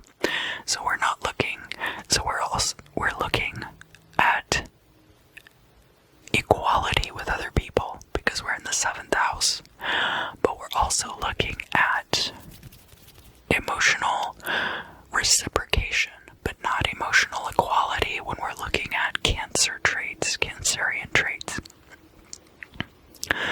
So, if you are a Capricorn rising, there might be instances where you are looking at the emotional reciprocation you have with people, not just your partner or your business partner, but also with like open enemies, and like looking at, because a lot of times people will hate you for no reason. That doesn't mean that you hate them back necessarily. Even if they are actively working against you, sometimes you don't even hate them back for that. But it's understanding those people's motivations, shall we say, so that we're not looking for equality in emotional states. What we're looking at is the reciprocity of those emotional states and not getting tied up in that energy. So there's going to be a certain amount of that, specifically, I think, for Cancer, or specifically for Capricorn rising, and especially like if you have Cancer placements in your chart, look at what those are as well. And look at where the oppositions are. So if you're a Capricorn sun sign, look at if you have planets in your look at what planets are in opposition to your Capricorn sun or moon also. So,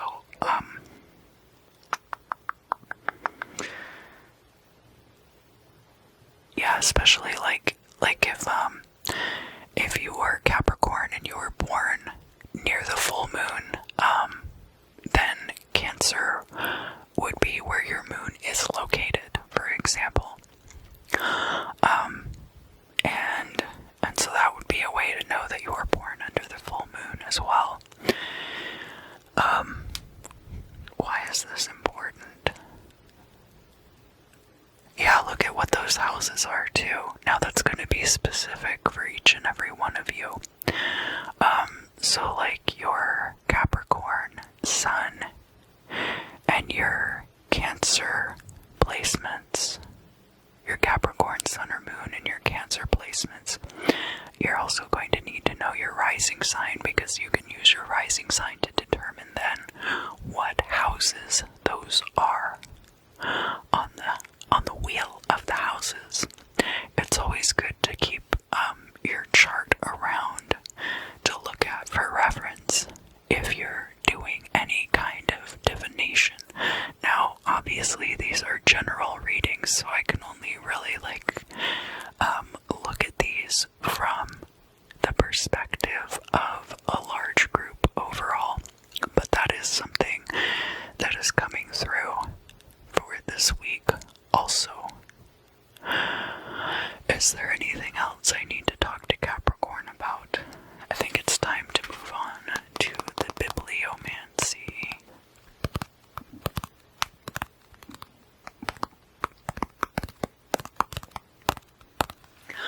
So, direct your questions right here into the cover of the book.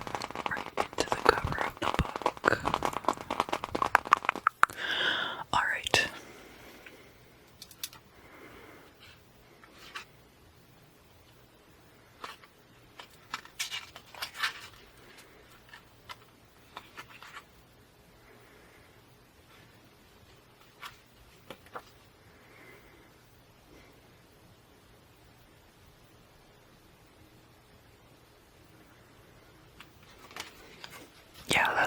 for it.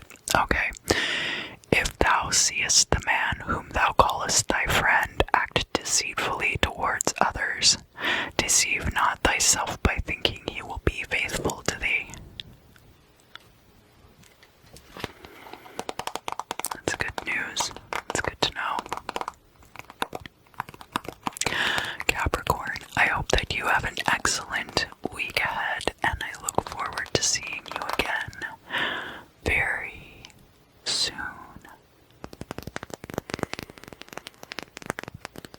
Welcome back, welcome back, welcome back. Hello, Aquarius. This is going to be your forecast for the week of March 24th through the 31st. Wednesday to Wednesday.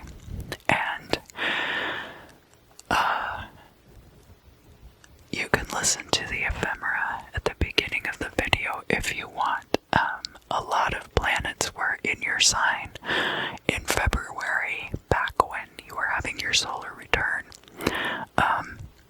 And now a lot of those planets have moved on, but Jupiter and Saturn are still in Aquarius. So,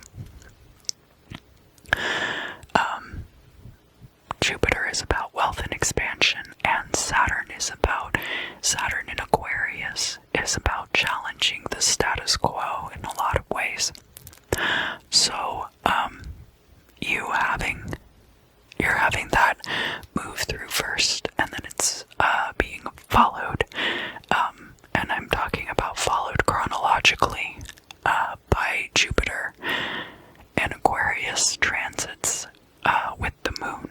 So you can go back to the ephemera and learn more about that.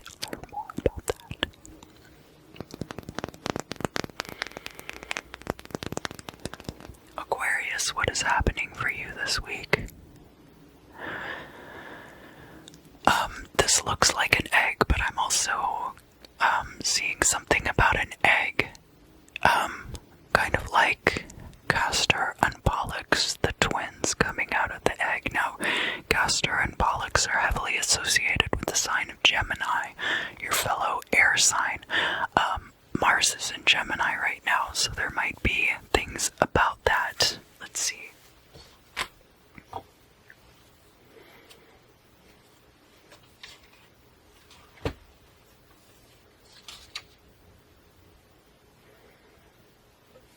I'm looking to see if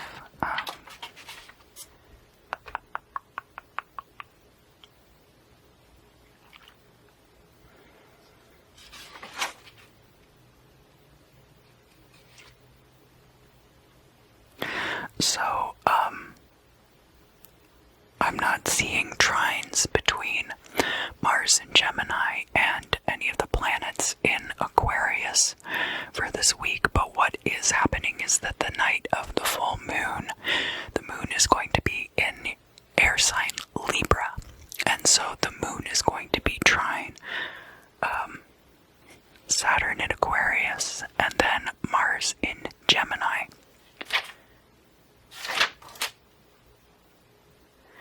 And then the trine between the moon in Libra and Jupiter in Aquarius is going to be kind of in the middle of the day on Monday the 29th. So that is going to be a lot of air sign energy, and this could be the period of time in which this occurs.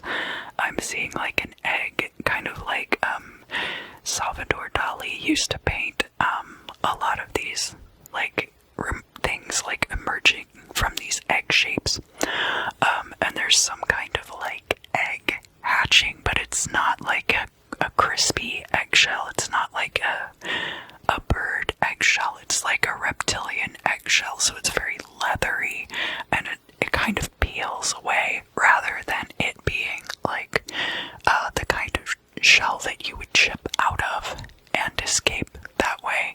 And very membranous egg to be emerging from, and I'm feeling like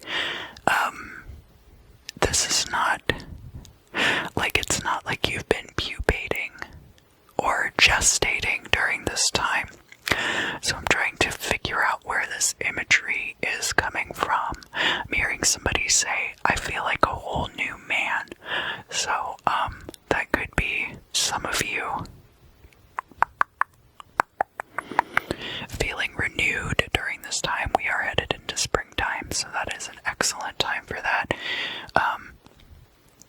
And of course, where we're getting a lot of air sign energy over the 28th and 29th, that will be something you could definitely work with air energy wise. Now, this could also be something that is not you having gestated per se, but a project which you have been gestating, and you feel like this is the appropriate time to release it into the world, and therefore this is like the birth, the emergence of this new idea, Aquarius, that you are putting out into the world.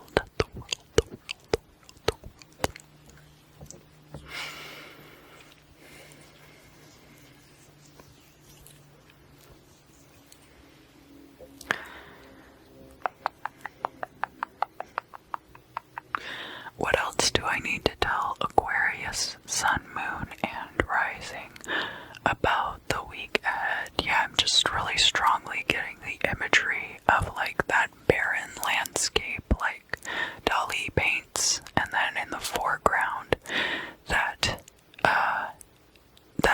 leathery egg kind of like peeling back from around a human form. And this like sticky embryonic fluid kind of like oozing out, rolling sticky and unkempt and unwashed and naked out into this world for the first time, and there being there's repercussions, there's implications to that now, because it's not like you've never left your house before. Obviously, small infants are not watching my crystal scrying videos and saying, hey, I really relate to that energy, right? They're not quite there yet. But there's something about the ego. There's like gonna be this kind of emergence of the ego in a new way. So for some of you, this could even be like transition, gender transition, or it could be a different kind of transition too. It doesn't necessarily have to relate to your gender or sexual orientation, but it could be about that. It could also be about something about yourself that you didn't want to accept for a long time, and finally it's coming out in this certain way as an emergence, a denial of part of the self that now you're going through this. And it could even be something like, I identify as a foodie now, or I had always been ashamed to put that label on what I was doing, and now I embrace it. So it could be something like that too. For some of you in the professional field, it could be getting a certification of some kind, going through like a testing and getting a certification, or yeah, it could be going back to school also. After a long break, I don't think that this is like graduation necessarily, but obviously this is a very large sample size, so some of you might be graduating soon, and it might be a situation where you've been going to remote learning, or like instead of going into a classroom setting, you've been remote learning, and so the graduation, they end up having it like in person, and you end up going to graduation and seeing all of these people that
in thy accounts, and prosper, prosper, prosper, prosper, prosper, prosper, prosper. Great job, Aquarius. I hope you enjoyed the reading for your week ahead. I hope you have a great week, and I look forward to seeing you again very soon.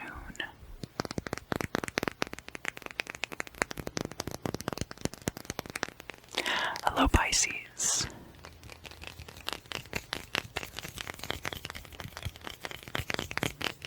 Welcome back, welcome back. This is going to be your week ahead forecast for March 24th through the 31st. Now, last month in March, there was a lot of activity in your sign. Well, I say last month, but for most of March, we're moving into the last week of March. There was a lot of activity in your sign, but now the Sun and Venus have moved into the sign of Aries. So you still have Mercury in your sign, and you still have Neptune in your sign, and Neptune is native to Pisces. Neptune is direct at this time.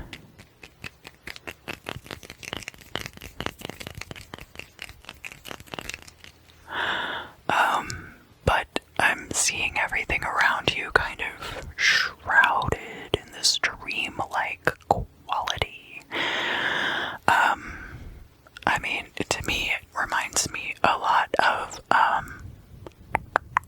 some of the early experiences that I had with, and I'm not advocating for drug use when I say this, but it reminds me of the way that everything seems like very amplified when you first start smoking weed, and like the first few experiences that I had with pot, where like everything, all the colors were like super vivid and bright, and noises just seemed to like bounce off of every surface, and there's like a dreamlike quality to it. So it's not dreamlike in the sense that everything is like shrouded and misty necessarily. It's more like dreamlike in the sense that things are like hyper realistic but not well defined.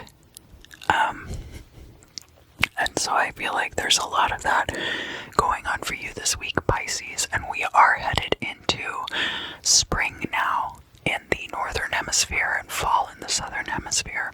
So the seasons are changing, which is a very liminal time, and it makes a huge difference in our perceptions of the world around us. It's amazing how things like climate and temperature and weather factor into our own perceptions of things. So there might be, especially if you live in a place where it rains a lot during this season, and that washes everything, and so everything is constantly getting this layer of moisture that kind of causes this glistening effect, and there's just a crispness to the air, crispness when it rains, because the air is holding this moisture, and you can feel palpably the moisture in the air.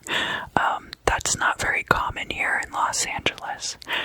The air is very dry here, very dry. But every time it rains, it gets a little bit cooler, and then there's like this crispness to the air because all of the pollutants have kind of like washed away for a little while. So that's kind of like the sense that I'm getting for this next week for you, Pisces. And it's not necessarily like a newness, but there's like this purification process going on. And it is, it's making everything feel very crisp, very hyper-realistic. All the colors very bright colors. How does this factor into Pisces existence, Pisces life?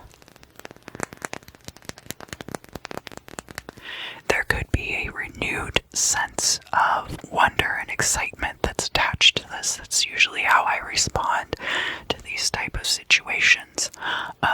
And I know that a lot of like movie theaters and theme parks and stuff like that are opening up again now after the pandemic, so that might be also a contributing factor to this kind of sense of the hyper-realistic, that you would be going out in public in a way that you haven't done in a very long time, and responding to that with this kind of like hyper-awareness.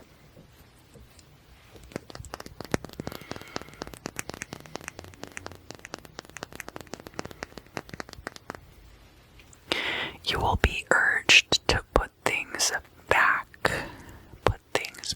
And I mean like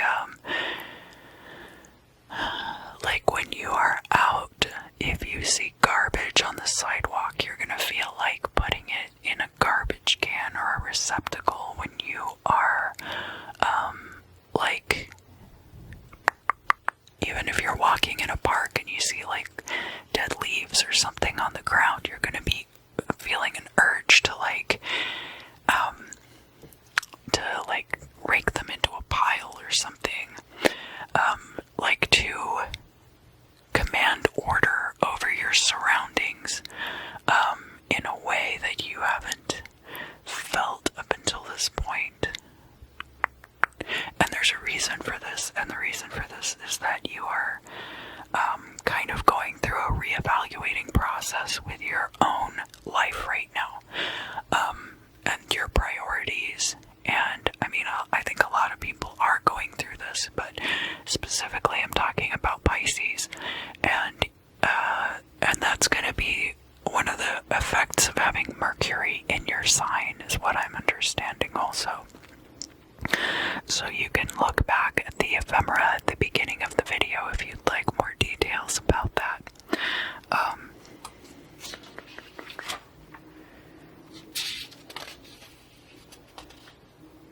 Let's see. Oh, I can just go back here. Okay.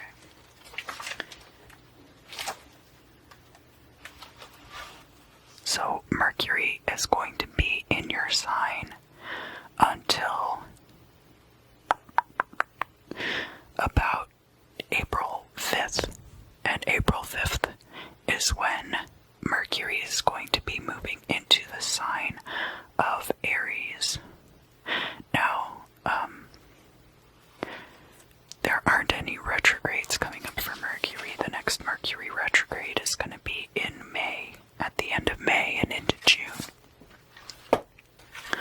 So it's not because there's a retrograde going on, but Mercury is a very fast-moving and youthful energy, and Pisces is heavily into intuition. Pisces is the ruler of the 12th house, so it's like an energy around endings as well, but has a lot to do with psychic intuition and endings, so can be very introspective, kind of an energy for Mercury to be in. But then as this kind of like communication and ideas and this thought process that goes along with Mercury is passing through the sign of Pisces, that could affect its natives. And especially like if your Mercury is also in your rising house and your rising sign is Pisces. So those are all things to consider. Now, when the sun was in Pisces, let's see.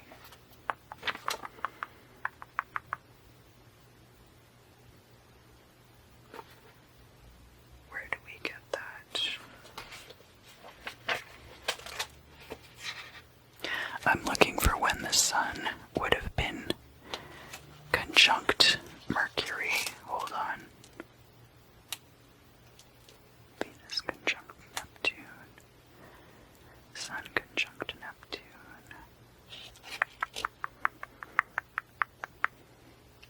There were a lot of conjunctions for you the week of March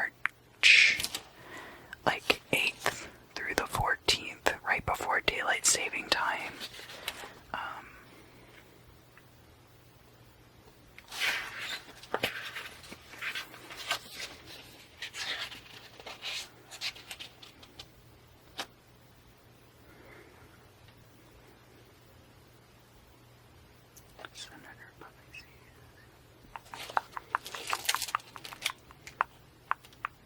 I promise I won't dwell on this too long, but I feel like...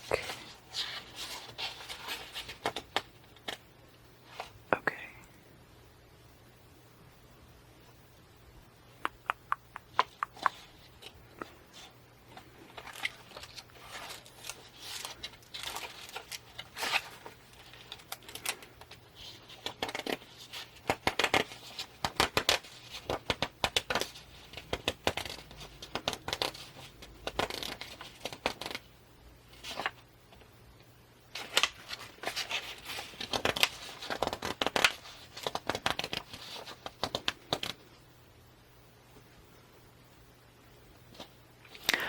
Looks like the Sun and Mercury actually didn't conjunct at any point while they were both in Pisces.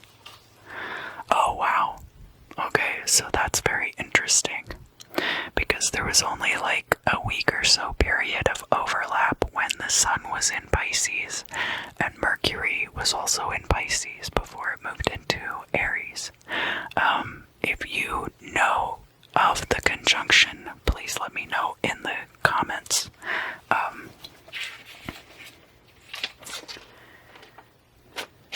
But so, Mercury entered Pisces. Mercury entered Pisces.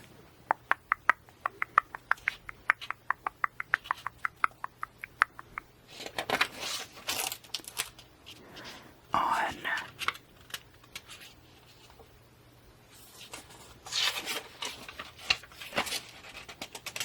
Monday the 15th, and then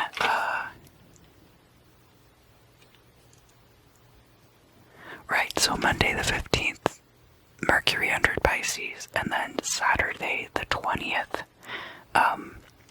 the Sun moved on into Aries, so there actually wasn't an opportunity for them to conjunct. But starting that week, you might have started to notice things take on like a slightly sharper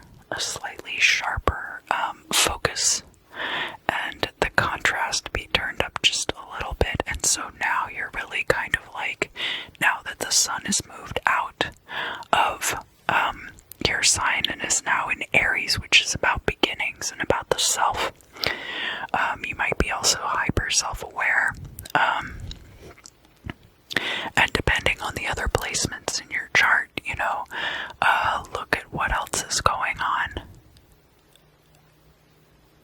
It will be a good time for you to really, because of the hyper focus and hyper awareness, it will be an excellent time to do a lot of evaluation of the self. Whew. Okay, is there anything else that I need to tell Pisces for the week ahead? Let's get into the bibliomancy.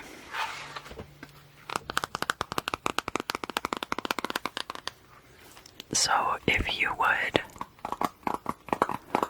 just focus your question and intention here into the book here. Alright.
let's have a look at our wax from the crystal scrying.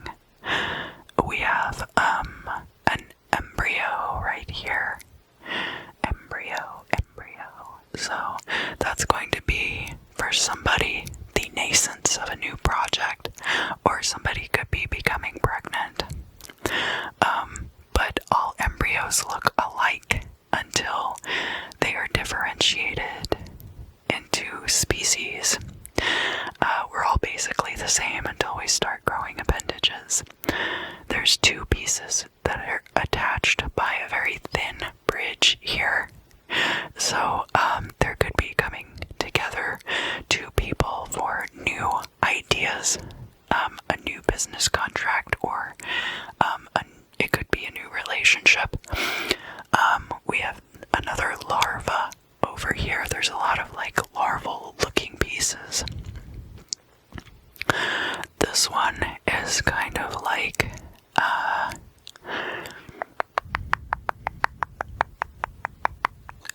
what does that look like? Let me see if I can pick it up.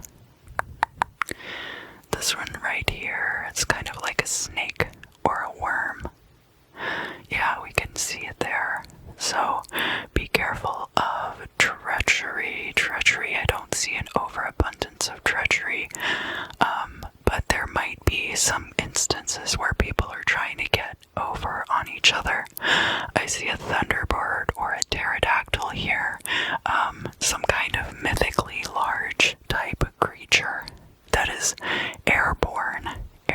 Now the thunderbird has a lot of implications, obviously, of like being a harbinger of bad weather. But the pterodactyl here can be about taking flight, but not just taking flight as in like freedom. We're looking at taking flight as an aerial predator of the highest degree. This is not just a falcon or a hawk.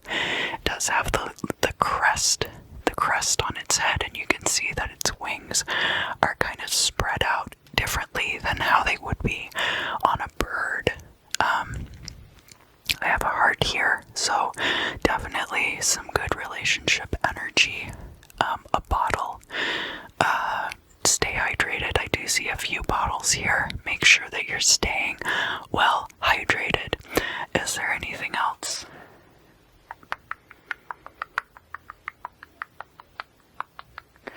I see a friendly face here too. It's kind of like a turtle face. So somebody who moves slowly and is very friendly could be a help to you, could be an ally to you at this time. Thank you for joining me for this week's Crystal Scrying, March 24th through the 31st. If you enjoyed it, please comment down below. It helps me out a lot. I also have a link down in the description box if you want to submit questions for future Q&A videos. I will be starting on those very soon, and it gives you the option to submit questions anonymously.